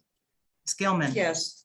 Ms. Hayes? Yes. Mr. McCarthy? Yes. Ms. McGovern? Yes. Ms. Palamas? Yes. Ms. Telerico? Yes. Ms. Tortorella? Yes. Mr. Weinstein? Yes. And motion carries. Okay, now we can have Now- a motion now for, we'll do it for the sorry, rest. thanks for, Yeah, I forgot all about it. It's a lot of action going, on here. Say something. Put me in the corner. Yeah. Reason. So I'm gonna go back, start from the beginning. Ms. Beal? Yes. Okay, Ms. Gilman? Yes to all but 8.7, I must recuse myself. Thank you. Ms. Hayes? So now we are voting for all of 8 except 8 point, the one I've mentioned. But just You just- the affirmative action position. Yeah. Everyone else is up Right. for vote. Everything else is being voted on. Sorry, yes. Yeah. Yeah, I'll get it. Say yes, I didn't hear. I had some- Oh, sorry, yes. Mr. McCarthy? Yes. Ms. McGovern? Yes. Ms. Palamas? Yes. Ms. Telerico? Yes. Ms. Tortorella? Yes. Mr. Weinstein? Yes. Motion carries. Okay, Can I? yes, absolutely. I'm looking So, forward to- so let me now congratulate Kristen A. Hanson. Kristen A. Hanson, our new Assistant Superintendent for Special Services, and her family's here. Welcome. You just get a good look at it now. Because there's not going to be much seeing in the next so many, but welcome. We're thrilled to have you. And we normally don't do personnel first, so you should feel very fortunate that we did that. Would you all like to go up in front of the screen and get your picture taken? or- Just want to make sure, So thank you and welcome, and we look forward to having you, all of you, as part of the family. And we would not be upset at all if you'd like to get to wherever you need to get to. That would be awesome. Okay. Dinner to Thank you. celebrate. Yes. Dinner to Good night. celebrate Thank with you. the family. Yeah. Oh, you guys can't do. Now they have to watch you eat. So, good night. Thank you. thank you. Bye. Welcome. Natalie, can you do financial management? Yeah, so what am I doing? The classes are here. Am I doing the three discussion and then the approvals? The approvals are, the approvals are, the discussions are there, so you probably can just read. So I don't need to read them twice, is what I'm saying, right? Correct. There is one thing I do want to bring up, Natalie, there's a couple of changes. So 6.10, the citation is wrong. And I want to make the board aware of that. It's not 1712B27. It's been changed to 1712B241. So I will change that on the minutes. I just want to make everybody aware of that. And then on 16.8, to your point, Natalie, we made an error. That would be a move to approve 16. this. Okay. Okay, the cooperatives to All buy. right, so I don't have to these- read the separate discussion. I'm gonna read the approval, and if we need to discuss. Exactly, discuss it we'll do there. that All before right, we vote. perfect. Thank you. All right, everybody, this is a long one. I have 21 items this evening. 6.1. Excuse me, 6.1. Oh, thank you. The following resolution certifies that budget balances at the end of April 22 were adequate to pay all the remaining obligations of the 21-22 school year, and that account groupings required by the state have adequate balances. The board is also certifying that the independent reports of the treasurer and the business office are in agreement as per the below and attached. 6.2, move for approval of the attached resolution dated April 2022, covering appropriation transfers in the 21-22 General Fund 10. Said transfer shall result in no change to the total original appropriations. 6.3, move for the approval of the following paid items totaling $10,281,086.95. 6.4, use of facilities, move to approve the use of facilities as per the attached memo dated May 24th, 2022. 6.5, move to approve the following security drills for the month of April 2022 as listed below. 6.6, move to approve the master shared services agreement for maintenance services between the Township of Ocean Board of Ed and Deal Board of Ed. Addendum 1 details the scope of the shared maintenance services for the period July 1, 22 through June 30th, 23 as attached. 6.7, move to approve the master shared services agreement for vehicle maintenance services between the Township of Ocean Board of Ed and Long Branch Board of Ed for the period of July 1, 22 through June 30th, 23 in accordance with the attached agreement. 6.8, move to approve the master shared services agreement for bus mechanic services between Monmouth Ocean Educational Services Commission and the Township of Ocean Board of Ed for the period of July 1, 22 through June 30th, 23 in accordance with the attached agreement. 6.9, move for the approval of the following petty cash accounts as listed below. 6.10, move to approve the school business administrator, board secretary, and or the assistant school business administrator, assistant board secretary be approved as the school funds investor for the 22-23 school year pursuant to NJSA 17:12B-27. 6.11, move to approve designating Tina Truba, school business administrator, as qualified purchasing agent and to set the bid threshold in accordance with NJSA 18A:18A-3A and NJSC 5:34-5, currently $44,000. 6.12, move to approve designating Tina Truba, school business administrator, as public agency compliance officer to oversee all matters concerning implementation and administration of the legal requirements of the State of New Jersey Department of Treasury, Division of Purchase and Property, Contract Compliance Audit Union, and EEO Monitoring Program. 6.13, move to approve designating John Bosman Senior, Director of Facilities, as the Integrated Pest Management Coordinator, Right to Know Officer, AHERA Coordinator, Asbestos Management Officer, and Indoor Air Quality Management Officer. 6.14, move to approve the appointment of the School Business Administrator at Board Secretary as the custodian of government records in accordance with the Public Access to Government Records Law, amendment to the Right to Know law for the I think that's supposed to be 22-23 school year, Tina? Yes. 6.15, move to approve advertising for bids for budgeted items for the 22-23 school year that exceed the bid threshold in accordance with NJSA 1/A:18A-3A. 6.16, move to approve the renewal of cooperative pricing agreements with Hunterdon County Educational Services Commission and Educational Services Commission of New Jersey, and commodity resale and shared services with the County of Monmouth for 22-23 school year. 6.17, move to approve the adoption of the Uniform Minimum Chart of Accounts for New Jersey Public Schools and the implementation of the school budget for the 22-23 school year. 6.18, move to approve purchase of district computer maintenance, security cameras, equipment, and other budgeted items from the following vendors utilizing the State of New Jersey Purchasing Bureau contract on a year-long basis as needed and budgeted in the 22-23 school year as listed below. 6.19, move to approve a rental agreement for use of the pool facility at the JCC Jersey Shore for high school swim team practices and swim meets for the 22-23 season. The total cost is $21,202 as per the attached agreement. 6.20, move to approve the donation of ice cream by Sodexo to attendees of the Senior Barbecue Day event on June 6, 2022, from 11 a.m. to 1 p.m. And finally, 6.21, move to approve an agreement with Premier Sports Medicine to provide athletic training and sports medicine services for Ocean Township High School Athletics Administration, staff and students in accordance with the attached agreement. May I have a second? Second, are you done already? I'm done already. Let's talk fast. Holy cow. Ain't mess ups, are there? No, zero mistakes. Nice going. Very nicely done. Mr. Nicely done. Yes. Well, do we have any Do questions? you have any first? questions about, I'll point well, out. first, that- well, first, do you have things that you want to talk to Anything me, you wanna any tell of us? those items before we And, talk? unless anybody has I questions. have one thing I could say for 21, for 621. That is in case our athletic trainer is not in and not available. It's basically a substitute athletic training group that we would call in Yeah. when our person is not in and available. Okay. Okay. Okay, so any questions from this side? Oh, sorry. Any questions from this side? Miss Gilman? 621, administration is spelled wrong.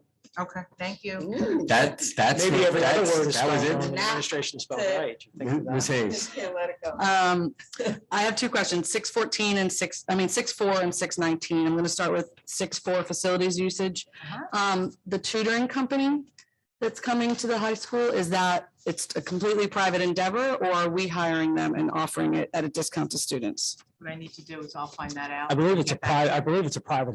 Wait, we're renting them and we don't know what, what they're doing? It's not something that we offer.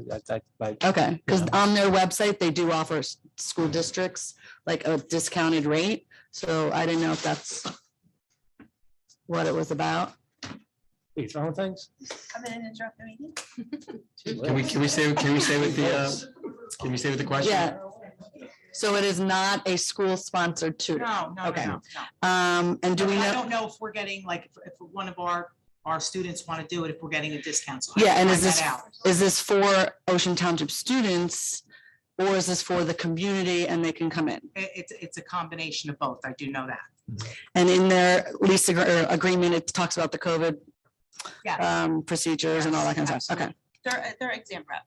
Revolution's SAT. No, yeah. But they also have like contracts with entire districts they can do. So I didn't know which one we were offering. Okay. Okay, any other questions? Wait, 619. 619 is the pool contract. I have no problem with it. We're going from 20,000 to 21,000. I know in the past I've had a problem with using the JCC. I wish we used another facility.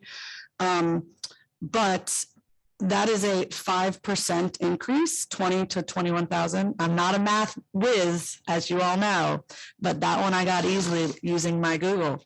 But Camp David, I wanted to just bring this up. We signed a 5-year deal with Camp David and we are not even going up 2.5% for their contract. So we are barely going like 2.3% every year with Camp David in a $250,000 contract for 5 years. But for this pool, we're going up 5%. I think there's a problem with that. And I think this points to the fact that I believe Camp David should pay more. That's it. Okay. Anybody else? I just want to point out that I actually found the administration error, but I let her put it out there. I actually want to I actually do want to follow up on Alex's, the math whiz you are. I did want to follow up that. Is that something that we kind of negotiated with them or tried to talk to them about? I mean, did they want? Or Camp David? No, I already know about the Camp David thing, the pool. Because it does feel like it's a little bit of We an did try to acceleration. negotiate it. We wanted this time slot that we got according to the athletic director. Mhm. And it's a very good time slot because it's right after school and it was a premium cost. I'm Can I not make it- opposed to the can I- 5% though. I don't think that that's that high. You're saying you think that. No, I think that. Well, the thing I actually wanted to find out is, so next year, are we expecting another 5% for being in that? They don't tell you that. They don't tell you that. It's a Okay. regular contract. It's Okay. a year yeah, it's every year. Should get them to sign a 5-year contract, Okay. lock in the price. All right, any other questions on this side? Sorry, do we know what it was last year? It was 20,000. 20,000. Before that. It's been going up steadily each Is it- year. is it I don't know trend the or- exact amount. okay. I can get that for the board. I think the problem is that there is a supply and demand issue. There absolutely is. Well, there's not a lot of, Not a lot of pools. Sorry to bring the attention to the pools. It's more of a problem with the Camp David that I have the problem with. okay. All right, are we all good with, Natalie, did you want to read that again, or you good? No, thank Okay. Okay, Okay. roll, Ms. Beal, Yes. Ms. Gilman, Yes, but just a comment. I know we had researched a pool out in Tinton Falls. And before we signed with the JCC, because they couldn't accommodate our time, but they were cheaper. Maybe before our contract comes up again with the JCC, we can just reach out to them and see if they have I'll times have that available. conversation with the athletic director. Yeah. Okay, Not a so problem. yes. Every year I do Okay, that. Ms. Hayes, I say that every year. Yes, to all of 6. You're saying yes. yes. Mr. McCarthy. Yes. Ms. McGovern, Yes. Ms. Malamas. Yes. Ms. Talarico, Yes. Ms. Tortorella, Yes. Mr. Weinstein. Yes. Motion carried. Thank you, Natalie. Irene, instruction, education, and student activities? Yes, Mr. Weinstein, there are 10 action items for this evening. 7.1, move to approve an addendum to a settlement agreement for student number 21-22, number 1, in accordance with the attached documents. Robin Ballard, special ed attorney, will be in attendance at our meeting, and she was. 7.2, move to approve the official release of the New Jersey Department of Education school self-assessment for determining HIB grades under the Anti-Bullying Bill of Rights Act for the period of July 1st, 2020 through June 30th, 2021. A copy of the report is attached. This report, as it appears, was previously presented to the Board of Ed and public at the regular month meeting held on December 21st, 2021. As per state of New Jersey Department of Ed requirements, the final release is to be presented to the public, then posted to the district website. 7.3, move to approve the attached NJSIAA membership resolution for the 2022-2023 school year as attached. 7.4, move to approve the renewal for the 2022-2023 school year of existing textbooks used for the district's curriculum in accordance with the attached memorandum dated May 6, 22, and the attached textbook chart. 7.5, move to approve new textbooks for the 2022-2023 school year in accordance with the attached memorandum dated May 6, 2022, and approval forms for Spanish and math textbooks.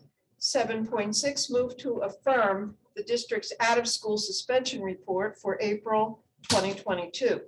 7.7, move to approve the request of a student to fulfill an administrative internship in accordance with the attached memorandum dated May 19th, 2022. 7.8, move to approve the request of a district employee, college, university student to fulfill their program requirements in accordance with the attached memo dated May 19th, 2022. 7.9, move to approve the memorandum dated May 19th, 2022, staff professional development activities in accordance with District Policy 6471 and NJAC 6A23A-7. The attendance at said activities is fiscally prudent and will promote the delivery of instruction and/or further the efficient operation of the district. 7.10, HIB, move to affirm the receipt of the following harassment, intimidation, and bullying incident summary reports for the 2021-2022 school year. The reports were previously provided to the board by the superintendent of schools. The board has reviewed the reports and affirms the superintendent's reports for HIB report number 18 on May 10th and HIB report number 19 on May 24th. Second. Anybody want to bring up anything? Ms. Gilman? I'm sorry.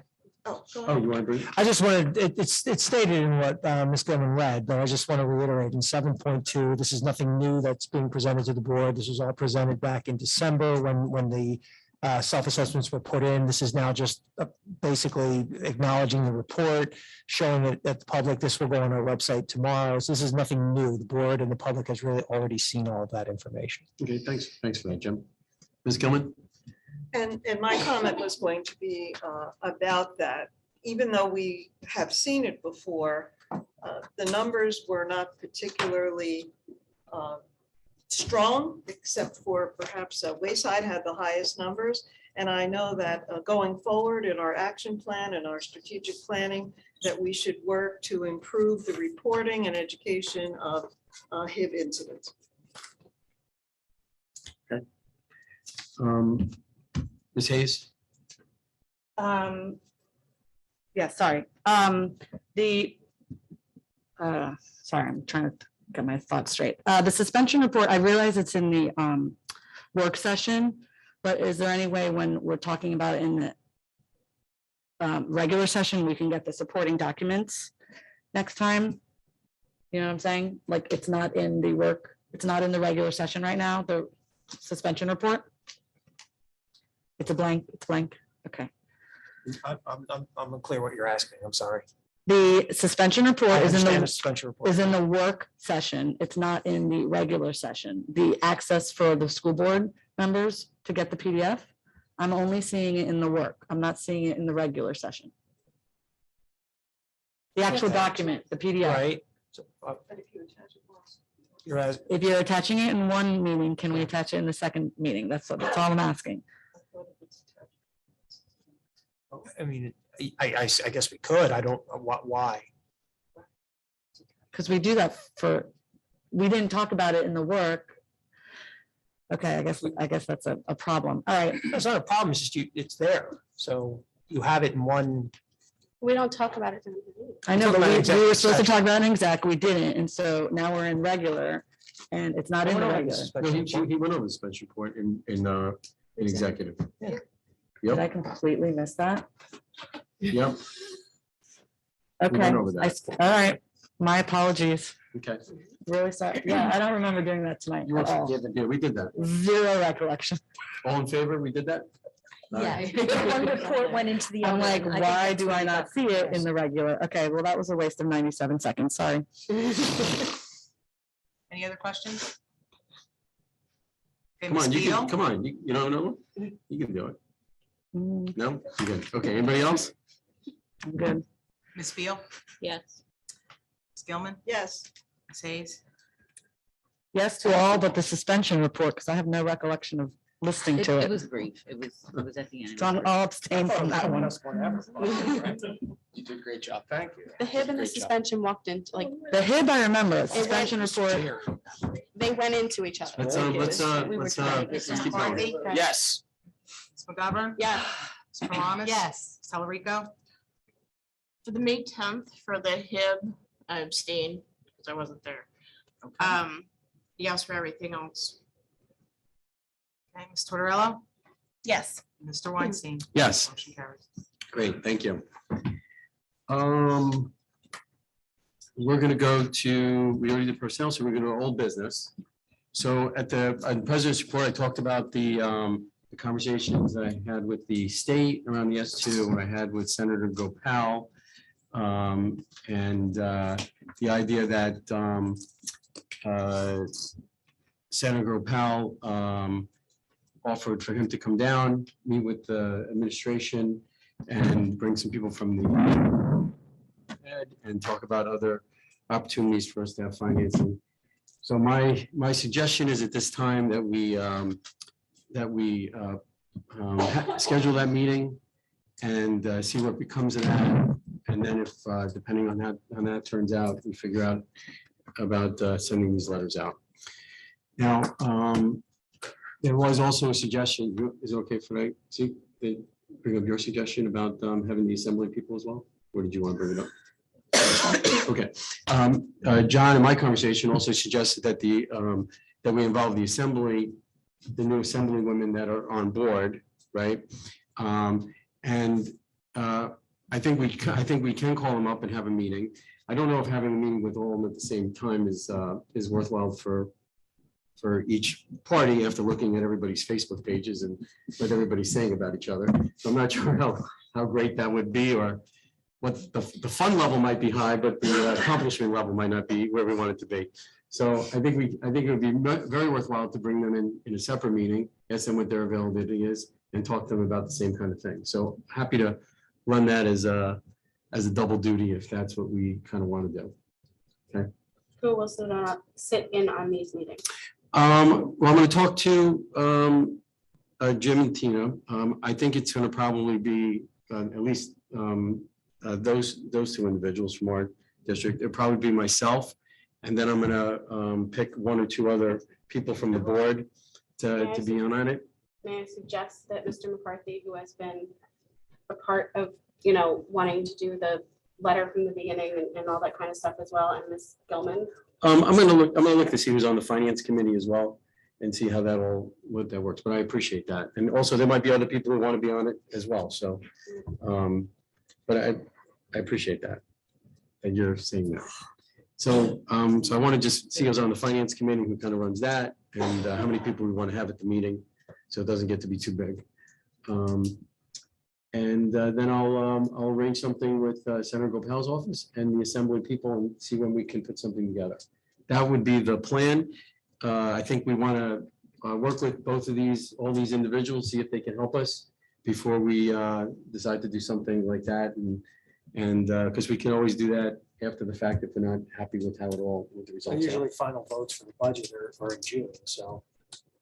Right. Doing it before the legislature votes on the budget, if we're going to do it, is the time to do it. Yeah, we have to make that decision by the 14th. That would be when we decide.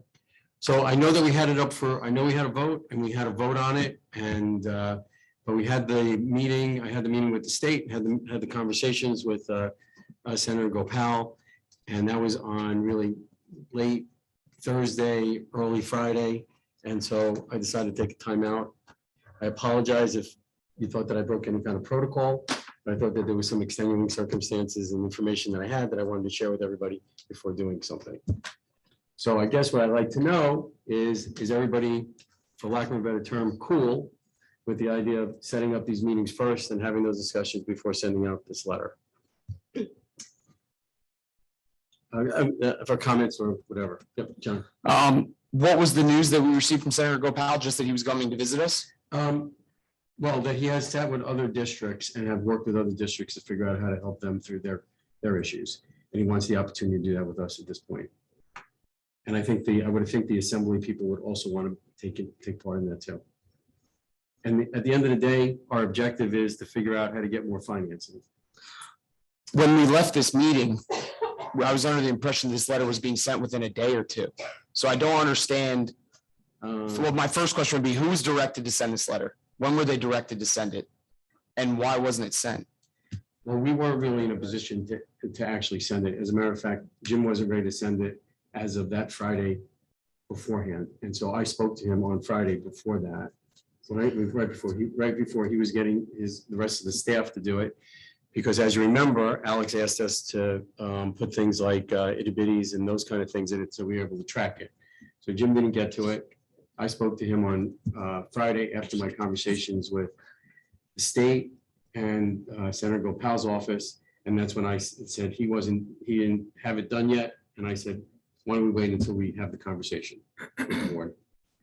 So you might have been under the impression that it was going to go out right away, but I never thought that based on the formatting and how we had to do stuff and the fact that I'm working through Jim, whatever got it out much earlier. I was under the impression at the end of that discussion that you were working as fast as you could. I believe that you said that at the end of that discussion. You were going to get that out as fast as possible. I thought it was done. So you're saying. And the letter is It written. was not done. No, it was not sent out. The letter is written. The only thing missing was the link. So how long does it take to get the links is the question then? That's really for you to say. Yeah, I mean, I didn't leave the meeting thinking it was going out within a day or two. I certainly didn't get that impression. We were going to work it through, get the final drafts, have it ready to go. And then I remember that week looking to speak to Mr. Y. I saw, okay, it's all good, it's final and all right, so let's go. I wanted to talk to you about when exactly you wanted to get it out. And then that's when we spoke about you. Yeah, having meetings with. And actually, well, I think in an email I sent to. So I have a question, no, but the question that I asked that was not answered yet was how long does it take to make these links? I don't know the answer. No, we were doing different links to track. But from is different that's all that sources. was missing was the hyperlinks? It also had to be some formatting That's not what I'm under the impression of. It was approved and finalized. Ms. Gilman had looked it over and I had looked it over and that was what we approved. And we voted as a group to send this letter and the letter was not sent in 2 weeks. And I think that a unilateral decision was made not to send the letter. I think that that's a problem. Well, I'm really gonna take offense to that. Well, I understand, but that's what I'm asking. And if it is not, please explain to me and I will apologize, but it seems as though that I is the think I case. just told you that I had the discussion with I had over 2 hours discussions with people. And in those discussions, I thought there was enough information that was given to me to not send the letter. And but you still have not shared that information yet. What is the information that was shared? Just that they're coming to visit us? Well, one is, Jake, he said he's met with other people from other districts, has talked through these issues with other districts and has figured out ways to help those districts and also enlightened us on other options and other opportunities that might be. But the request was for S2 funding to be restored to us. So unless he said that, I don't believe that the solution has been met and we have a responsibility to carry out what was voted on by the board unanimously. It was unanimously voted on. I don't agree. I hope that no one seconds the motion to vote on this again. We're repeating business and wasting the time of our constituents here. We've already voted and made the decision. And I believe that there are other circumstances that should be in play to make us not do that now. And that's what I'm bringing up. So I appreciate your desire to have that done. I think we probably should have taken a step back and thought about this before, as opposed to taking this action that we're taking. So I think it was not a good judgment for us to do that. And as I said before in the other meetings, I was going to call all of our representatives and talk to them about this and give them a heads up. So I don't know how you thought I was going to send that without giving them a heads up beforehand. And I actually have an email that I sent to you, Irene and Natalie, copying Jim and Tina, that I was going to spend some time in giving them a heads up. So just to clarify, the decision that it was bad judgment to send this, was there a vote on this that I was not present for? I didn't say that there was a bad judgment to send it. All I said was that there was new information that I wanted to give people that I wanted to give people at this meeting to determine if we should send it. Right? That was what I said.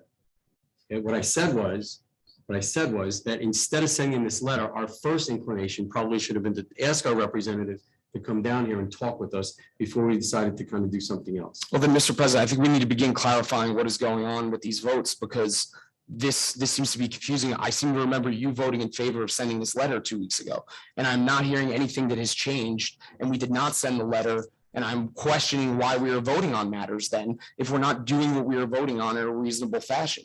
Okay, so I don't really think I can repeat what I said to you. Okay. So I think if you're deciding not to hear it or kind of respect my view on this, that's totally your call. And same to you. I think everybody else has also heard what's going on, so they can all decide. If everybody decides, you know what, we don't want the senator to come in, right? We don't That's want not it. what's being discussed. Can I just say something? As a outsider, I just feel like perhaps he's saying if there has been a decision to change things, maybe we could have gotten the heads up sooner. Would that have helped? Would that have? I had it no sooner than when I had it no sooner. But I mean, I as well thought we were going to send it out like 2 days later. I mean, it doesn't take very long to put something into constant contact since we do that every day and do hyperlinks every day. So I did think it was also going to come out in a few days. So maybe if by the following Monday it hadn't gone out, rather than like Personally, last night. just my own personal situation did not give me the time to make these calls to people. And my meeting with the Department of State was a meeting that they set up with me that, had their schedule on it. It was not my schedule. They coordinated 4 people on their side, which was not in my control. So I had my own limitations on when I could do all these things. Feel free to decide that whatever you all want to decide. I'm happy to go with what is. I'm here to just give you the facts on what I have learned and what people want to do and spend time with us on. And if you don't want to do that, Can I make a great. statement? May I say something? Sure, go ahead. Thank you. Obviously, it's the board's decision on if you ultimately want to send it out or hold on to it. I will tell you, over the years, we have been in similar situations. We have sent things home to ask parents to send letters, contact our local representatives. I personally don't believe that will garner us anything. I think, We can't hear you. Yeah. Yeah. It's going pretty low. okay, sorry. It's been a long day, tired. Been a long decade, I'm tired. What I'm saying is we've done this before. We've been in this situation before. We've done letter writing campaigns. We've reached out to our community. Our aid has not been restored in any capacity. What I believe will, I'm not saying we couldn't do this. I think we could. I think it's more symbolic than it is anything, and it's not going to get us our aid back. I think meeting with our local officials and trying to work those avenues will ultimately be more beneficial to us than writing a letter. If the board wants to write a letter and send it out, The that's letter's great. written. If the board would like to send out the letter that was written, So we are having repeated discussion. John, We've already approved it, and this is a waste of the time of this board. John, do you let the superintendent talk? and apology for misspeaking, if the board would like to send out the letter that was written, we can certainly do that. But I've always been of the belief that that we're going to get more potential positive outcomes by working that avenue more so than a letter or email writing campaign. That's my thoughts. Yep, Natalie? I have a question. Dr. Spanglitz, I appreciate your sentiment on that, but how come that didn't come up when we were talking about it last time? This was your experience? I believe I've expressed that in the past. I don't recall. I know there's been a lot of discussion about it. I know I've said it. I don't know if I've said it to Mr. Weinstein, just him and I, or, but I've certainly, I can't remember if I said it at a board meeting, but. Not that last part. I mean, you definitely told us we've done this in the past, but not that we would be better off meeting in person. And am I understanding, Mr. Weinstein, that's the issue here at hand, is that we plan to send a letter in reaching out to our representatives. They alluded that we are better off meeting and having a conversation rather than sending dozens of letters. Is that a correct statement? I want to kind of phrase that it was, let's sit down and let's have an opportunity to talk to them and meet with us. And if we, it's obviously up to us if we ever want to send a letter. So I'm not saying that the sitting down and meeting with senators and assemblymen is in lieu of sending this letter.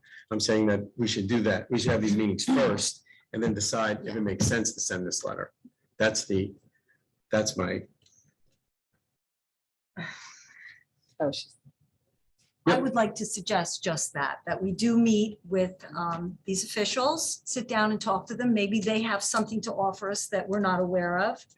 And if we decide not to go with the letter, I would just suggest that we vote to rescind that vote to mail out the letter, because we did vote to mail out the letter.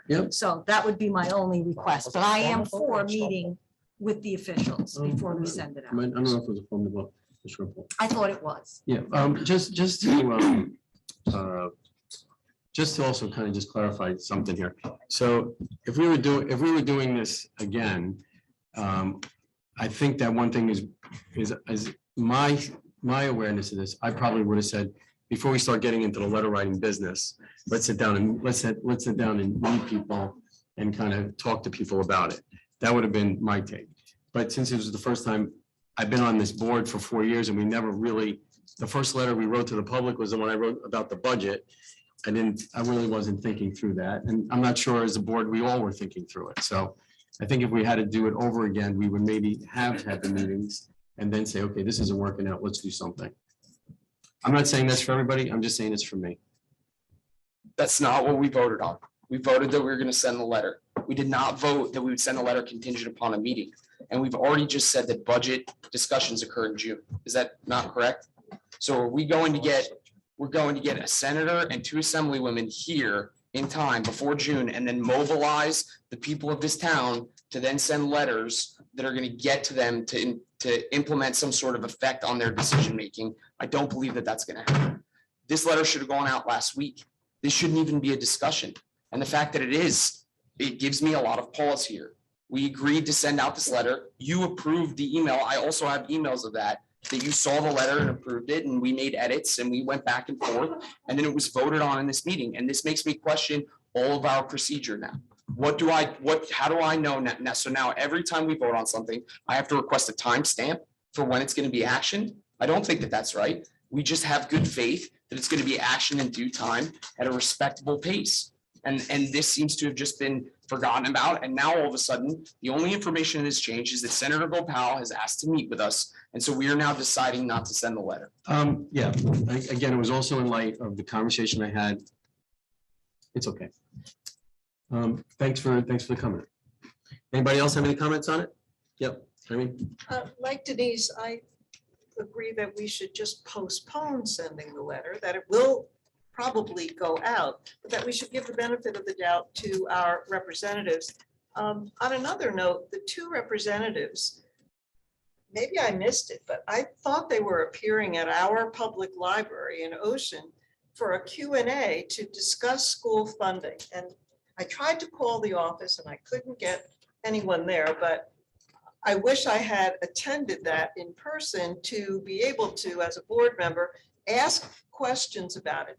I would like to ask questions to these people before making the decision to send out the letter. So I would agree that, we're not trashing the letter, that it probably will go out, but only after we give these elected officials the benefit of the doubt of explaining the school funding formula and what we can do to get more funding. That's my comment. okay, thanks. The letter doesn't have anything to do with the school funding formula. The letter has to do with the S2 bill. That's what the letter has to do with. Well, The it's S- all It's school separate of the funding. school funding. The S2 formula. bill is the funding. that letter. is- But That is the funding letter has to do with calculation. the funding that is not being allocated to us due to the fact that we are an S2 district. It doesn't have to do with asking about the funding formula. That's already been answered. The letter doesn't even state anything about the funding formula. We struck that from the letter. I have to go back and look at the letter. Anybody else have a comment or want to discuss any other point on this? Okay, so I'm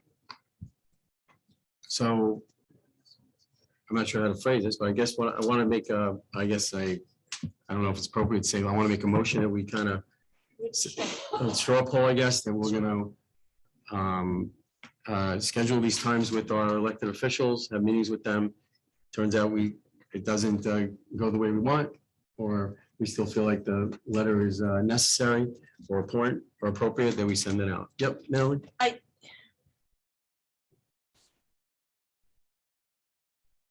The timeline that Mr. McCarthy brought up is a factor. I mean, it's Memorial Day. So I don't know if we want to look at putting a timeline on this. If they can't meet with us till September, it's No, dead in the water. We're meeting with them within the next 10 days to 10 days. Before our next meeting. It won't be, I don't know if it's before the next meeting, but it will be right after that. Then the letter needs, then I think it needs to be ready to go immediately after that. Because this is budget season. This is what they're doing. They're Mhm. meeting with people.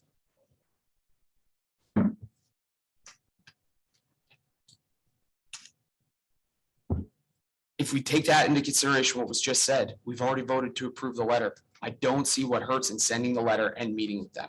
And unless Senator Gopal told us that there's something bad that will happen from sending a letter that was already approved by this board unanimously, one of the first things I've seen in a long time, all of us agree upon.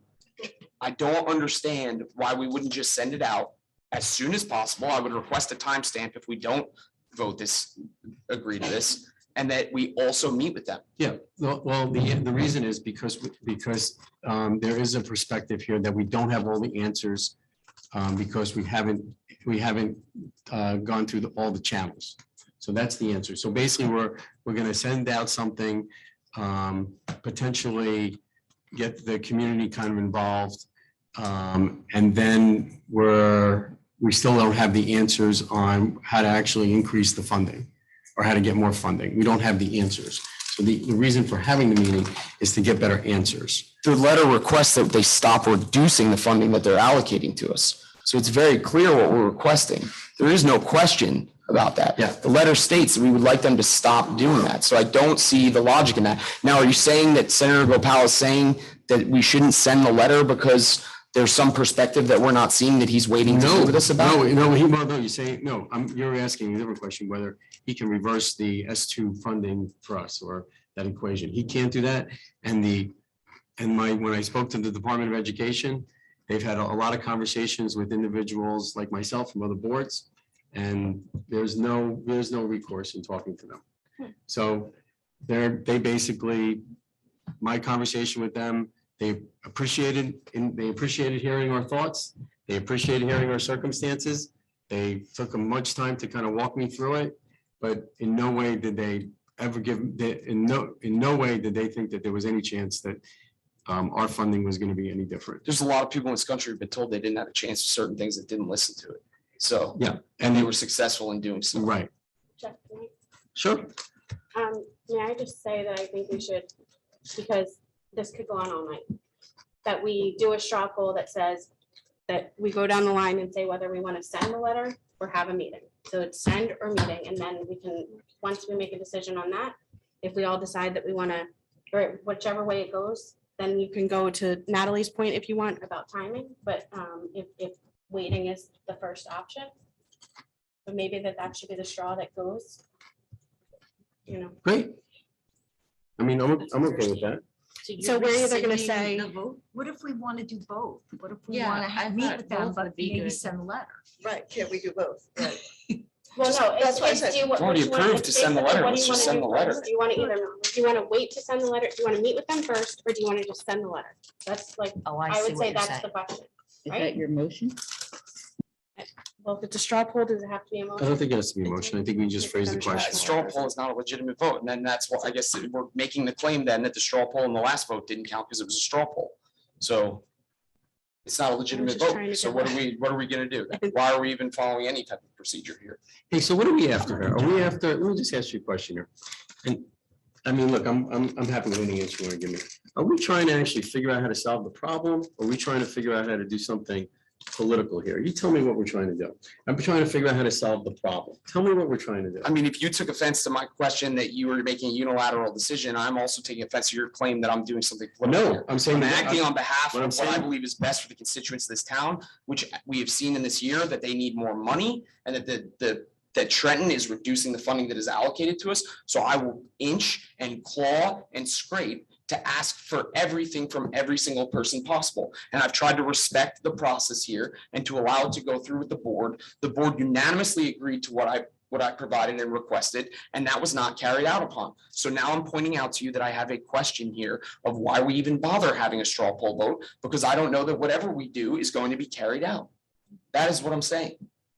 And so now we go back to the question that we had at the beginning of this board, which is what is our procedure?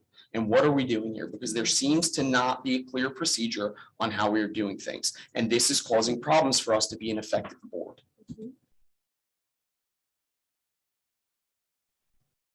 So if you would like to make a motion, Mr. President, then we can wait for a second if you'd like to discuss parliamentary procedure. But otherwise, I now have a question. and I'm worried about that. Okay, well, I appreciate you saying that. I don't,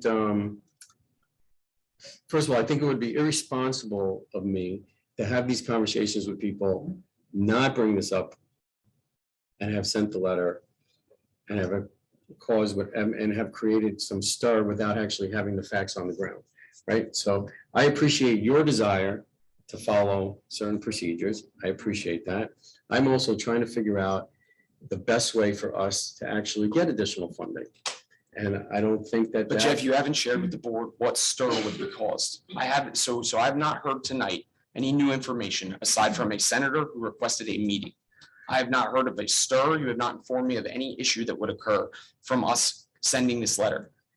I understand that people have opinions that it may not be effective, but it seems as though everyone voted unanimously to send the letter already. That is the problem. And again, we're going back and forth. But it's no wonder that we're going back and forth here because we don't have a procedure to effectively carry these things out. Well, so John, Right. when you say that, hold on a second. This is, I don't think this is, I don't think I think this is a. Productive. Well, it is, well, it's a little bit, he's making an insinuation that as a board, we're not carrying things out, right? So we have this one instance here that's kind of going on, which is for us, as far as instance goes, is actually a fairly big instance. I'll agree to that. This is one instance of it, but there have been other accusations that I won't necessarily agree to. There are other board members who feel that way. But yes, I do agree that this is the only instance that I have been involved in where I felt this way. Okay, thanks. Okay, so I think right now we should do a straw poll. And I don't think we should take a vote on if we should do a straw poll. We should just take the straw poll.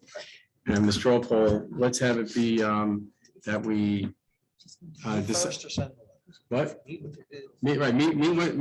with our representatives first before we send the letter. That's actually, That's right. That's the Right. best wording. Yeah, it's the straw poll.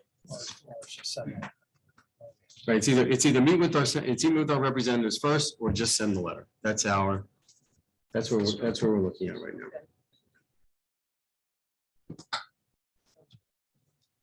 Does anybody have a problem with the wording or would like different wording? It's fine. No, second, your wording.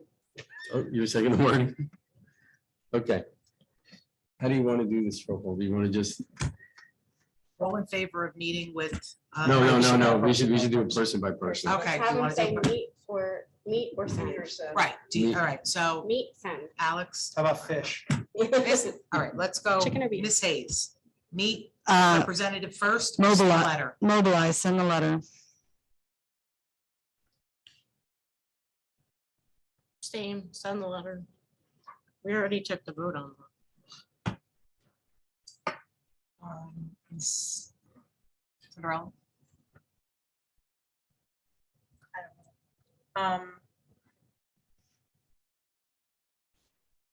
I think from a timing issue, we have to send the letter. Spiel? Just as a point of clarity, if I did not previously, I thought I did recuse myself, Okay, just to clarify, but I do recuse myself for professional reasons. okay.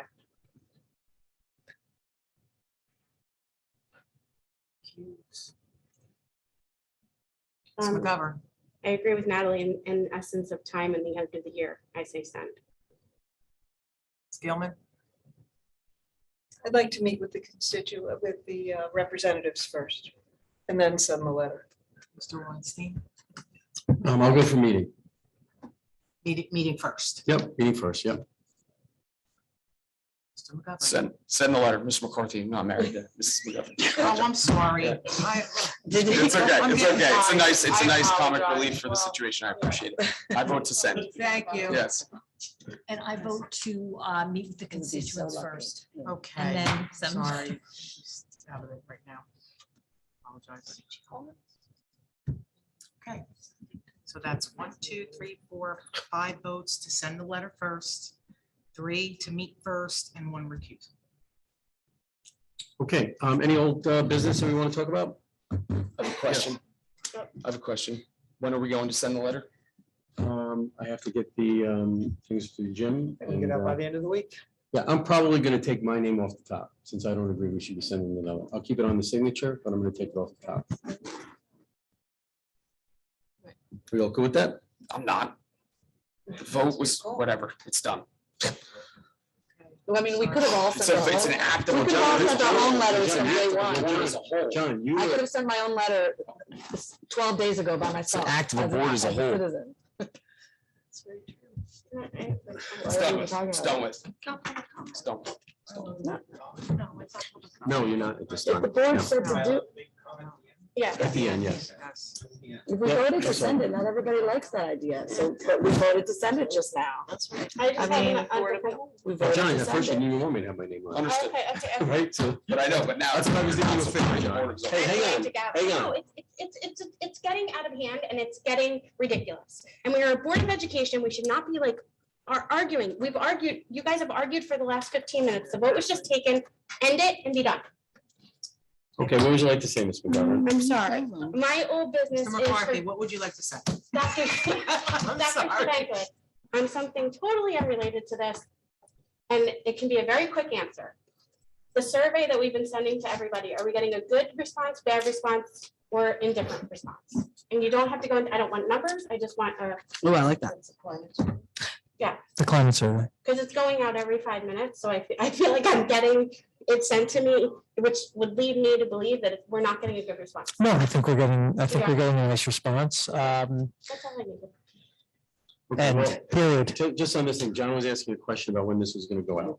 I was told by the end of the week. I think we get it by the end of the week. Okay, we'll get it out by the end of the week. Anybody else have old business? Oh, I do. Yep. So when are we going to have the presenter come to discuss parliamentary procedures? It just seems apropos, because I've asked six times, Great summer project. We said the summer, it was last time. but by that time, like 7, 8 months into the year. I don't understand why it has to be. Keep getting put off. That Okay. should be a vote. I can make a motion. I would like to have a presenter come either from the New Jersey School Board Association. I think Ms. Beal had a National Association. recommendation.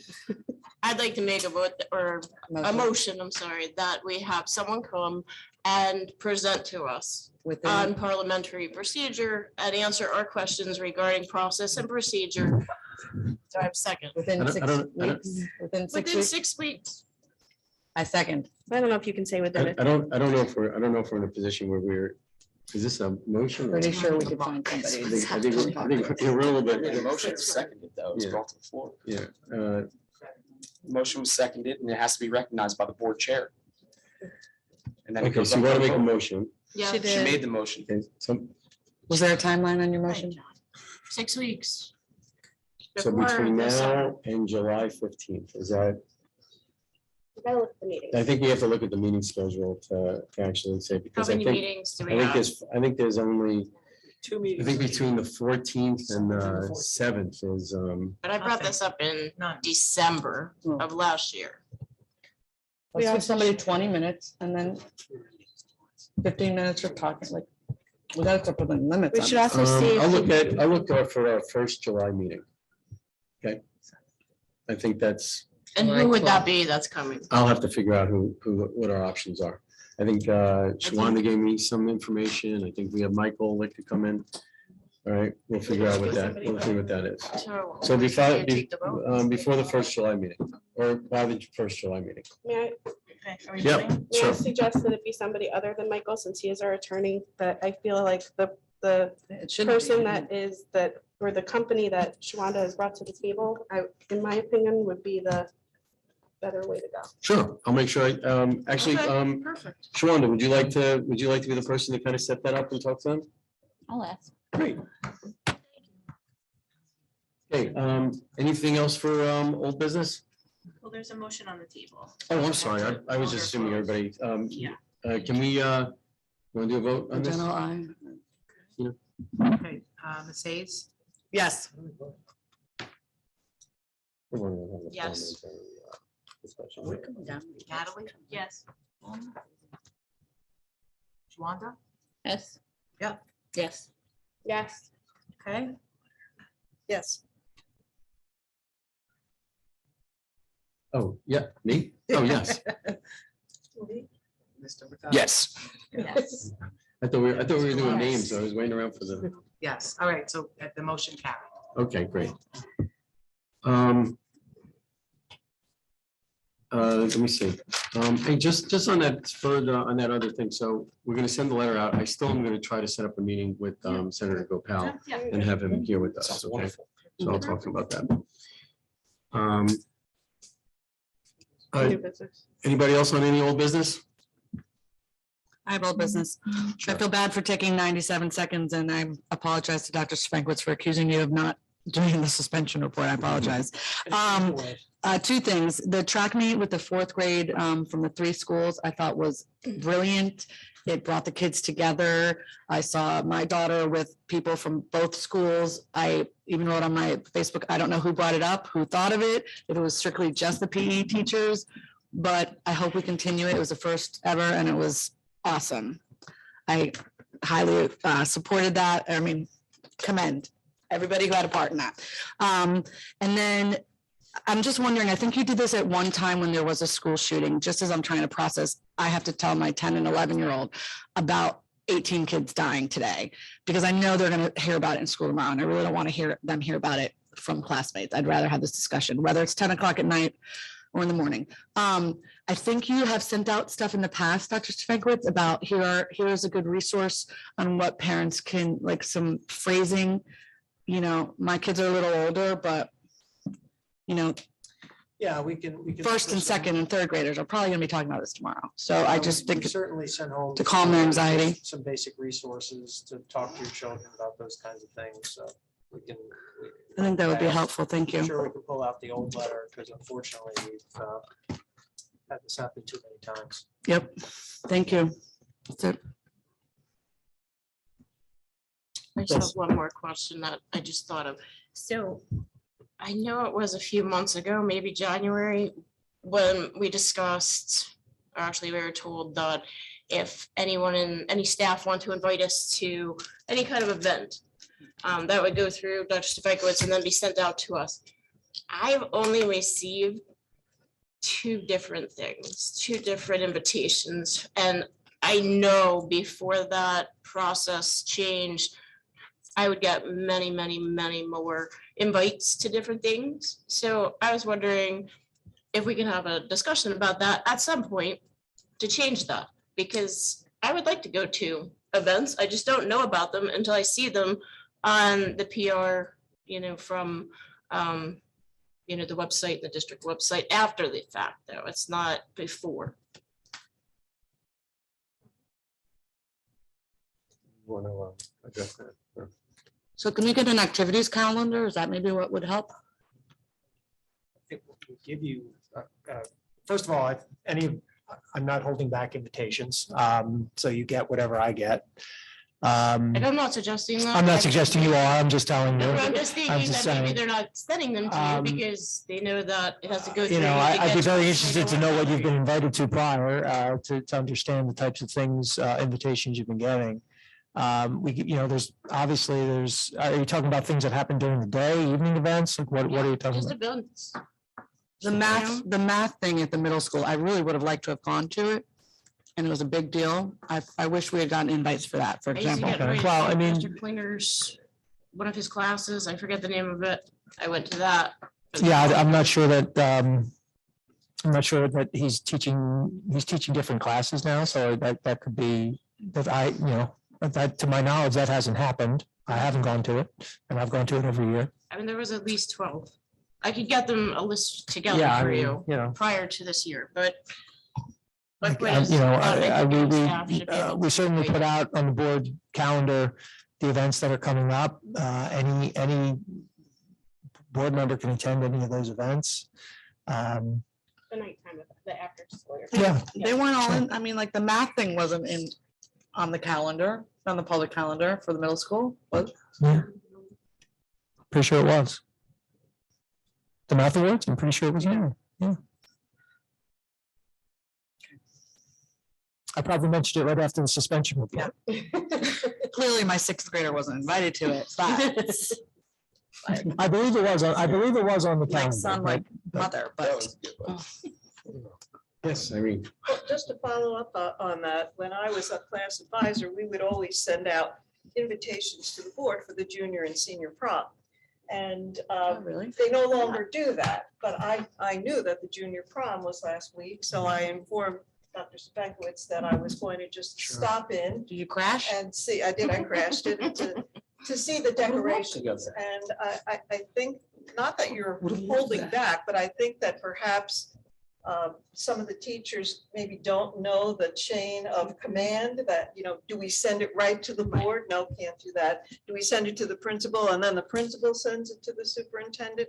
So maybe we're just not communicating how to get these invitations out, because it certainly would be wonderful for board members to stop in and see these events. I know that board members used to go to the senior prom, just kind of stand outside and watch the students parade in. I wish we had a parade of seniors, as some districts do, so that everybody in the community can come out and see them, perhaps in front of the high school, but that's a conversation for another day. So yeah, maybe the chain of command. could it just go back to the way it used to be? Where if staff sent us an invite, they CC Dr. Stefankowitz, and if we wanted to attend, we would respond and CC Dr. Stefankowitz. That was the way it used to be before January. Well, the way that also was that the reason I think some of it stopped, and this stopped years ago, this stopped like the second or third year I was on the board, I would say that it had to go out to the full board because for example, I was invited by somebody to go in and watch a heart procedure and I went. And then, other board members were upset and I didn't know any different, right? But I think that if the direction that we can talk about in another time was, if the principals know that something exciting is happening, like for example, in Miss Play, not to put you on the spot, the Wax Museum, right? That would have been a fun thing so not necessarily to go into Miss Weldon's classroom to see what she's doing a lesson on today, but a full event type of a thing, I think. Is more. I'm not asking to go to someone's. No, I know, class. no, I'm Yeah. saying, that's what I'm saying. I'm like, just saying, there's a if I'm difference. invited by a staff member, I would like to consider going. If I can go, I'd like to go. And of course, I would CC Dr. Stefankowitz, let him know that I was interested or that I was able to go.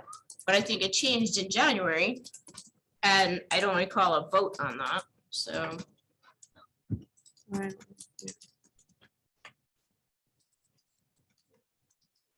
So what are we asking for?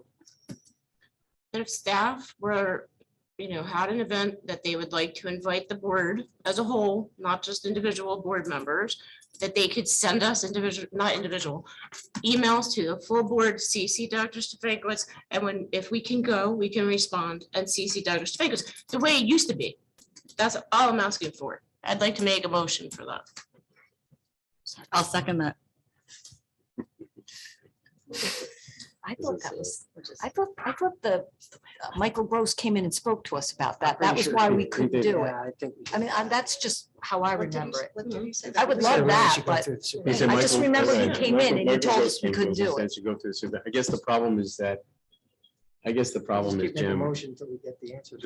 Yeah, it just, I guess the problem is, Jim, that we're not getting this, we're not getting these invitations through you, right? Or being aware of this through you, right? And so I guess we just got the one for the honor.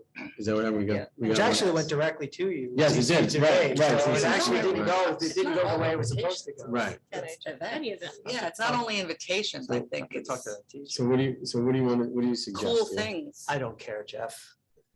What? I honestly don't care. We know it's 10 If o'clock. I can be 100% honest with you, we have unbelievably incredible things that we deal with every single solitary day, and this is about 10,000th on the list. So whatever you guys want to do is perfectly fine. I know, I don't think we should get dismissive on it. So I'm not getting dismissive. I'm Yeah, being that's- perfectly honest with you. Well, on Whatever you want to volunteers. do is fine with me. I'm sure. I had actually, during that meeting, I posed that question. Is the procedure now going to be that we directly go through the superintendent? I asked Michael Gross if he had heard, which he said he did. He heard the tape from the last meeting when I asked that question. And he said roughly, not to hurt anyone's feelings, talking about Dr. Stefankowitz, but that's something for the board to decide. So that was the Yeah, but it- question and but- that was the response. But I think the last time that he was here, he said that everything should go through Dr. Stefankowitz, right? And No, that's what, that was the last time. What he said on was trade not to hurt secrets. anyone's feelings, Jim. It's No, actually feelings for the not hurt board to ours. decide. yeah. So it's just an FYI. Feelings not hurt. So Jim, you're the one that has administratively has to put this together. What do you want? I told you, it's up to you. I don't care. Whatever you want to do. Well, look, it all falls down. What happens is we do a reply all and we have some commentary and all that kind of stuff, right? So if we're just replying and Yes, I will attend. No, yes, I will attend. Thank you for the Right. invite. We're not worried about Sunshine breaking rules over attending a honor society. We're just not function. getting I any mean, invites. This is pointless. We want to attend more things. We want to be more part of our school district. We feel we don't know about some things. Until after the fact. That's it. Like, we would love to be in the schools more and see what our kids are doing. I think that's kind of Okay, basically it. so Why don't we have a discussion? But I feel like this is a longer discussion and this is probably like a September. I feel like we have 19 days left of school Which is personally. And I feel like, well, no, to have it over the summer, have the Oh. discussion over the summer for implementation of something in September. Instead of That makes making that sense. decision, right? Because we're at the end of the year. Although Gracie, I made the motion, I don't, so whatever. All I'm asking for is for it to be the way it used to be. Right. I mean, I don't know what the big discussion is. Michael Gross did answer Ms. Beal. It's up to the board. So if Made the a board, motion. if the board wants to direct the superintendent Oh, God, I don't know how or to the move this assistant along. superintendent to tell us more items of events, can't we do that? Yes, right? The answer is okay, yes. I'm gonna make, I appreciate you made a motion, okay? I think we should probably combine this with parliamentary procedures and talk about some rules of conduct. And we can talk about it all then, all right? That's my recommendation. But she already has a motion on the floor. Oh, wait, this has to do with parliamentary procedures now. Well, it seems like there's another communication, parliamentary procedures, all this stuff seems to kind of wrap itself I into see, it, okay. right? I don't think this was the thing to just kind of like whip this issue up, It's an right? issue though. It's all business. Can we just vote on her motion and this way it's. either Sure, voted or- your motion was what? To go back to the way we used to do it. Go back to invitations to. Yes, the way it was done Be before sent to board. January. Okay, you second the motion, Alex? Yes, I did. Okay, let's have a vote on it. Whereby staff members could invite board members to events, is that it? And does not need to go through the It superintendent? does not need to go through the superintendent. Okay. right? If we respond, yes, we would CC Dr. Spangler, so he knows that we are attending. Right. It's the way it used to be. Ms. Hayes? Yes. Sorry, time out. When do we start doing it this way? Can we go back to? Oh, I know, because Tomorrow. I'm sorry, I put it away. Yeah. I just All got right. it based on, Okay. This just makes me uncomfortable. Salarico? No, Oh, no, no, yes. no. Ms. Tortorella? Sure, yes. Ms. Beal? Yes. Sure. Gilbert? Yes, Ms. Gilman, thank you. Mr. Weinstein? No. Yes. Whatever. Sure. Thank you. Okay, motion carries. Send us all your Can I stuff. just make a request that if anyone, for example, as Ms. McGovern said, if you just see that some people are missing, just forward it to all. Great idea. I couldn't tell if we were on old business or new business. We were all. We're all- Anybody else for old business? Okay, anybody else for anything for new business? I have one comment. I'm not gonna be here next board meeting. I have a business trip, so Ms. Gilman's gonna be running the show. Anybody else for new business? yes. Irene? Two things. I attended a SEPTA meeting. It was the end of the year meeting for the special ed parents, and they are going to be having a end of year party at the Wayside Park on June 5th from 11 to 1 p.m. And that's off of Green Grove Road. They're having pizza at noon. And also they are sponsoring a $250 grant open to any teacher, any staff member in the district, and that application is on Google Docs. And it's up to June 3rd. My second comment, it might seem strange, but there's a woman named Lucy Calkins, and she is a reading instructor. And she has instructed hundreds of thousands of teachers in how to teach children to read. She has always depended on sight clues and sight reading with less of an emphasis on phonics.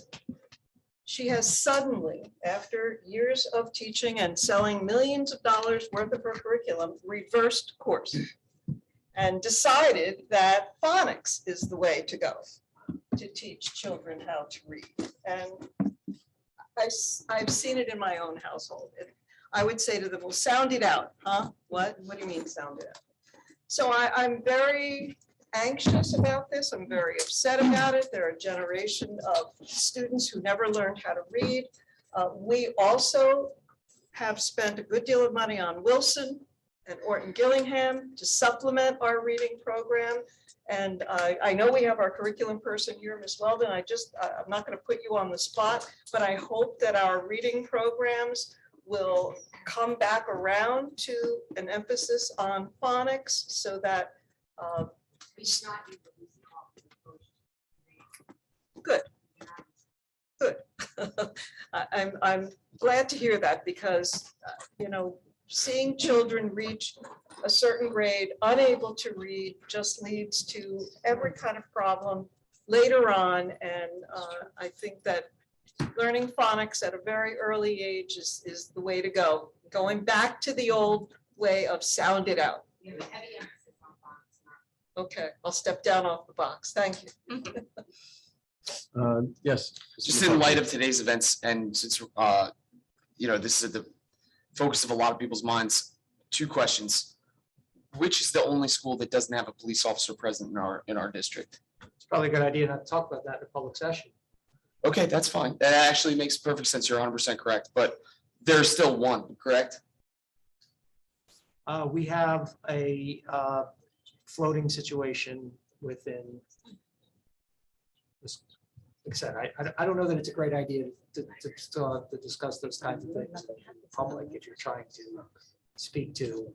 I mean, it has been discussed in meetings publicly prior. I've asked this question prior, and I'm more asking it so that the public is aware. So if you don't feel comfortable answering that question, then I would ask that parents, reach out to the administration to find out about where what our protocol is for security. My second question is every police officer present in our schools armed with a sidearm? Our class 3 officers are armed officers. And those are all officers, all the officers that are assigned to our schools are class 3 officers. Yes. Okay, thank you. I appreciate that. Anybody else for new business? Okay, we're gonna go to public comment. Anybody from the public like to make a comment at this time? Couldn't get there fast enough, I'm sure. I know. This is like a budget. Gino DeLong, 45 Wicapeco Drive, Ocean. And couple things. Oprah requested the call log from the police department for the intermediate school and the high school, because I wanted to know how many times the police have been called out to the school. And this is important, especially with the events that happened today with the shootings. Okay, so the high school through end of March had 58 calls. 58 times the police were called to the high school. The intermediate school, they were called about 38 times. Okay, so part 2 to the question is, are all 58 calls individual calls and not the same person, or is there recurring offender that keeps getting in trouble and the police have to be called each time? Now, the next question is it a good thing or a bad thing that the police are called? Of course, it's a good thing because now you have law and order. Law and order is important, okay? Which is going to go to another phase of my second question in here. But the most important question is, if we have an offender that's a repeated offender and the police keep getting called out to the schools, okay, what are we doing about it? Are they being disciplined? Are they being suspended? Have we asked for expulsion? What's going on? These are very important questions, especially with the events that are happening in today's society, okay?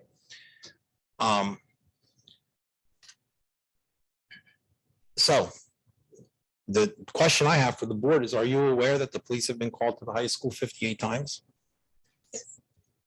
Okay. Yes. Thanks to some information from parents. Okay. The second part to that Can I is, just address that for a moment? yes, Once again, police get called to school for a variety of reasons, not just Right. about, well, the call log explains each call what they're for. Yeah, I understand, but Right. there's a lot of different reasons, not all are because of, immediate situations. A lot of them have to do with consultations, and every time we call, they'll send somebody over. It doesn't always have to be because of, I just want to paint a proper picture. Right. Not saying they weren't called. The philosophy of our police department, our relationship with our police department is always to call and consult with them on a regular basis on things that go on within the schools. So that is absolutely our philosophy and what we follow, because we have a very positive working relationship with OTPD. So that is not a number that surprises me, or I don't want to say it doesn't concern me at all. It's not that it's not of concern, but it's not to paint a picture that the police are rushing to the high school 58 times to address, out of control situations. I want to make sure that we make a distinction that there's many reasons. Yes, I agree. Both serious and not as serious as to why police get called out to the schools. Well, a majority of the calls on the call logs clearly state fight. So the verbiage on the Oprah report that I received, there's a lot of fights. Right, but we don't bring the police in to break up fights. No, you bring them in Right. to discipline the So, students and, no, we don't bring them in to discipline the students either. okay. When those situations arise, as part of the investigation, as part of our memorandum of agreement, we would contact the police in case something was an assault, mostly for consultation. And if there was a determination that any laws were broken in addition to school code of conduct, then obviously that elevates things to a higher level. But police do not come in to break up fights or most of the time when they're called in, correct me if I'm wrong, building administration, but most of the time when they're called in, it's primarily to address something that has already occurred, that to kind of follow up and consult as to what has gone on. And police do not hand out school discipline in any way. Right. Okay. So now the second part to that is part of the curriculum that we talked about today, and it's clearly written in the, thank you for the presentation, by the way, it was excellent. And it answered a lot of questions for myself, but we talk about respect. Okay. And I think respect starts in the classroom. It starts with the teachers, and we have great teachers. I think they do a great job. We have great, I think our entire district is great, and I always stand up for it and stick up for it when people talk about it. And I'm an advocate for teachers, and I think that, they have a very hard job, and it gets harder every day with everything that goes on. But when we talk about respect, okay, if we're not properly disciplining some of these kids, okay, for what they're doing, then we're showing they can get away with it. They're disrespecting teachers, they're disrespecting their fellow students, they're disrespecting staff, doesn't matter who it is in the building. So I think that we need to take a hard look at what goes on, because I as a parent, I talk to a lot of people, and a lot of people reach out to me to ask opinions, to tell me things, to let me know what's going on. Most importantly, most of my information I get from listening to the kids. I just don't talk. I just listen. I just listen to what they have to say. I'm around kids all the time, all ages, from every school in this district. Okay. And I'm not around one or two of them. I'm around a lot of them, 10, 15, 20 at a time. Okay. I have a pizzeria here in town that everybody knows about. Guess what? Ocean Township High School works there. They're all from the Ocean Township High School, and I listen to what they say. And I listen to what the kids say when my 10-year-old is playing with their friends, and they bring over their siblings, and they're older, and they're in their higher grades. What goes on is ridiculous sometimes. And a lot of times, we have great teachers, but sometimes they may not want to get involved, or may not want to say something because maybe they've said something in the past and nothing has happened. So I think we need to take a harder look at starting with respect. Let's start in the classroom, and let's start with the kids, and let's teach them that we need to respect each other for who we are, and respect the person for what they want to be. And I think that's part of this curriculum, that you want to talk about respect. We don't need to teach them if they're a boy or a girl. They know if they're a boy or a girl. Like my daughter said, "Daddy, how can they not know I'm a girl? I'm a girl." Well, what do they mean? Am I a boy or a girl? Okay. So instead of focusing on whether they're a boy or a girl to gain respect, we should be focusing on teaching them to respect each other for who they are and who they want to be. They don't need to, at K through 12, to teach them if they're a boy or a girl is not teaching them respect. It's confusing their minds. Okay. I'm not finished, but I appreciate you're okay. So hey, let's not be disrespectful, okay? I'm not being disrespectful. I'm not imposing any time. I'm not imposing any disrespectful. time limit on you. I okay? understand. So I just want to make sure we don't Miranda too much out. I understand. Too much, So right? we can respect each other. We're I am talking about respecting you. respect. I'm giving you right now as much time as you like, as long as you don't Miranda too much. Thank you. I'm gonna cut it off over here, okay? Because I respect that you want me to stop, and I know we're all tired and we all want to go home, but this is not the last time you've seen me. I'll be back multiple Okay, times. thanks for your comment. Thank you. Okay, anybody else here would like to make a comment?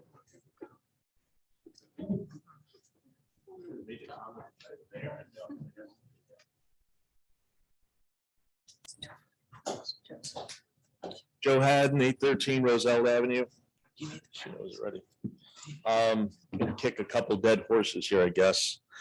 In reference to Ms. Weldon's presentation, she did an excellent job. As somebody who's a parent, been on the school board and, reasonably intelligent human being, I'm a big fan of learning in any capacity, so I don't have a problem with the curriculum. We have to teach the kids as much as we can. I mean, one of the things I'm gonna regret when I drop dead is that I didn't read every book I wanted to read. I think it goes towards what Mr. Delomo said about respect. We're not teaching you to believe a certain thing. We're just teaching you not to have a problem with certain things. I think that's why they're reaching out to younger kids. That, when you're in fourth grade, you're not looking at what's his problem, you like show tunes or whatever. So I think that's important, and I support the curriculum. I know that some people might have felt it was a little heavy-handed, and I think if it was handed down, it probably was a little heavy-handed. The other thing is, that, I know it's late. This letter we're talking about, what was the letter? I'm curious as to what the letter.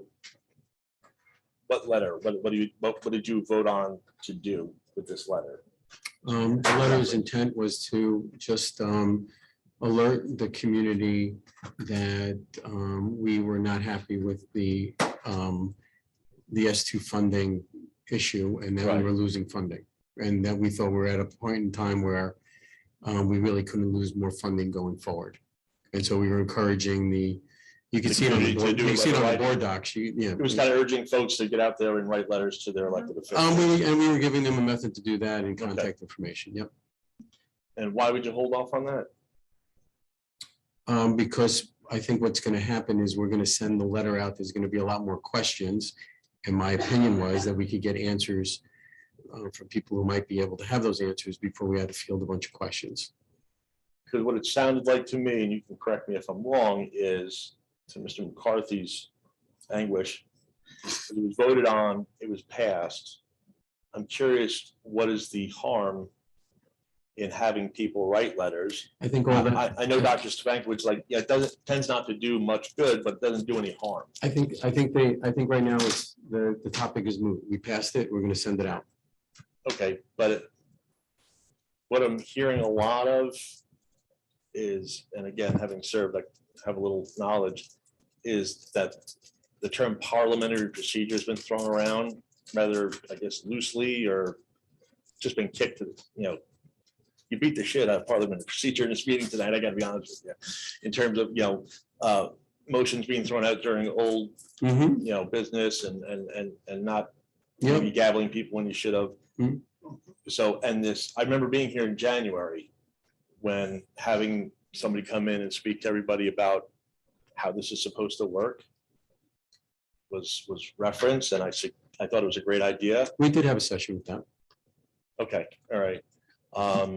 Finally getting back to, I kind of left out a part as far as supporting the curriculum. We're teaching the kids so many different things. One of the things we've had to teach them, as Ms. Hayes pointed out, is how to cope with the loss of classmates at the elementary level because they got shot. How to cope with hearing about kids getting shot at school. We do shooter drills now. So if we could teach them, to be kind and considerate to people who are different.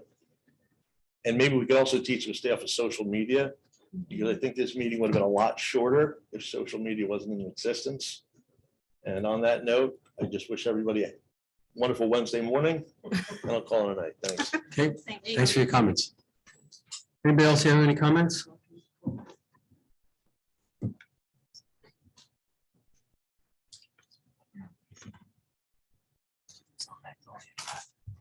Meyerowitz. I can't decide whether or not coming to this meeting or staying home and rewatching Top Gun was the right decision to do tonight. I have extra copies of Robert's Rules of Order. If any member of the Board of Education would like to borrow them, just let me know. The tragedy in Texas today got me to thinking about what we would do here if we had such an incident. I looked at our emergency and crisis situation policy, and it raised a couple of questions in my mind. One, when was the last update to the district school and safety and security plan? How does the district assure that each employee has received a copy of that plan per the policy? Have we ever had an outside audit of security other than one performed by the Ocean Township Police Department? And we clearly have lots of drills. We have a drills for a lockdown, but we don't have any drill, to the best of my knowledge, for a shooter on the premises. We do. We do. You do? Well, okay, what about, when's the last update? I don't think we know that. We'd have to get back to you. The plan, all of our emergency plans are updated yearly. They're updated yearly.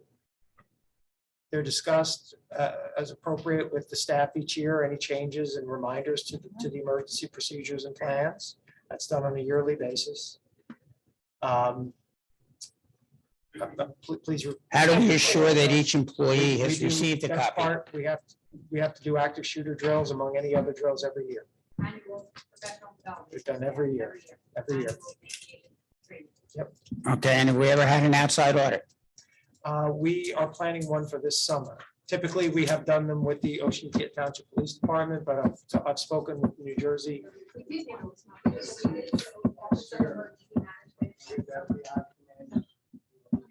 Right, but they're talking about an audit, not, you're talking about an audit of our procedures. Well, right, I think it's a little different than what we're talking about, but we met with the gentleman who's the head of Homeland Security, the Education Division, and we're looking to have him come in this summer to do an audit of overall procedures. Okay. But we meet, to the principal's points, those kinds of discussions, and we meet with various officials. Oh, well, we sat with through the town, through OEM, that's what you're talking about, right? But that's different. That's a little different than what they do at the state level, but still.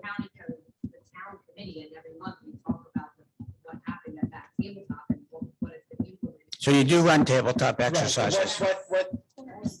Yeah, we do all these, but what I'm talking about too is the state will come in and literally walk through every building and talk about, what works, what doesn't work, and. No, I'm familiar with the concept.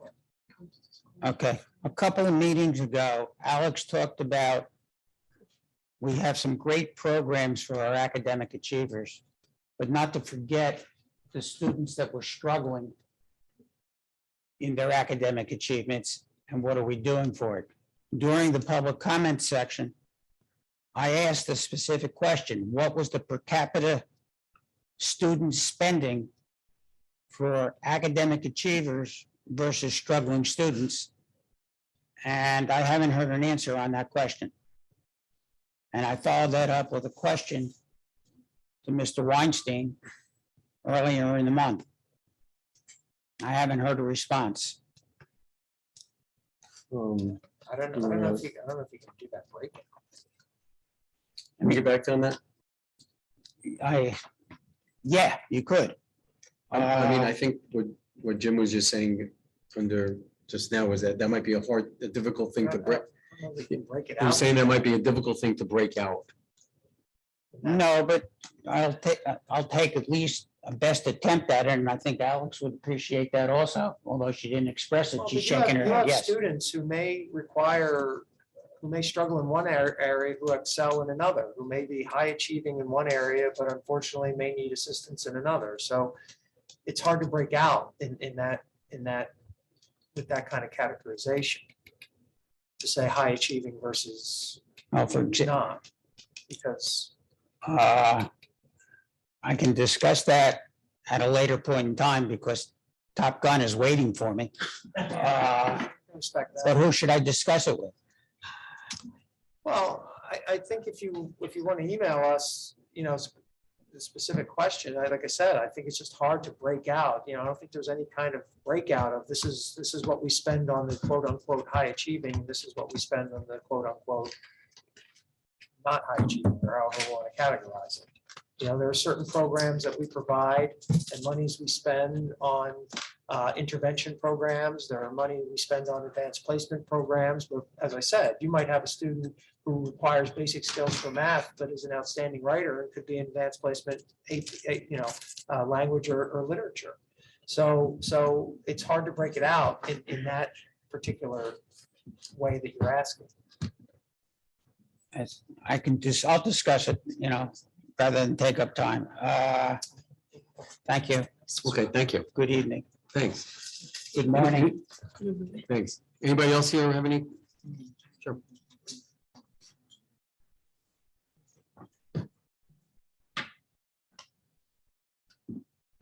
Gretel Siciliano, Faith Drive in Ocean Township. I just wanted to know, last meeting, I know you talked about having examples of the sex ed education.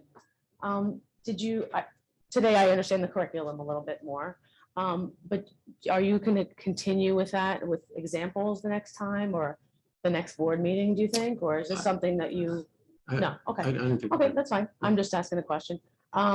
Also, as far as the paper that goes to the parents, or I don't know if it's an online, document or whatever, that the parents sign and say, yes, I want my son or daughter to take this.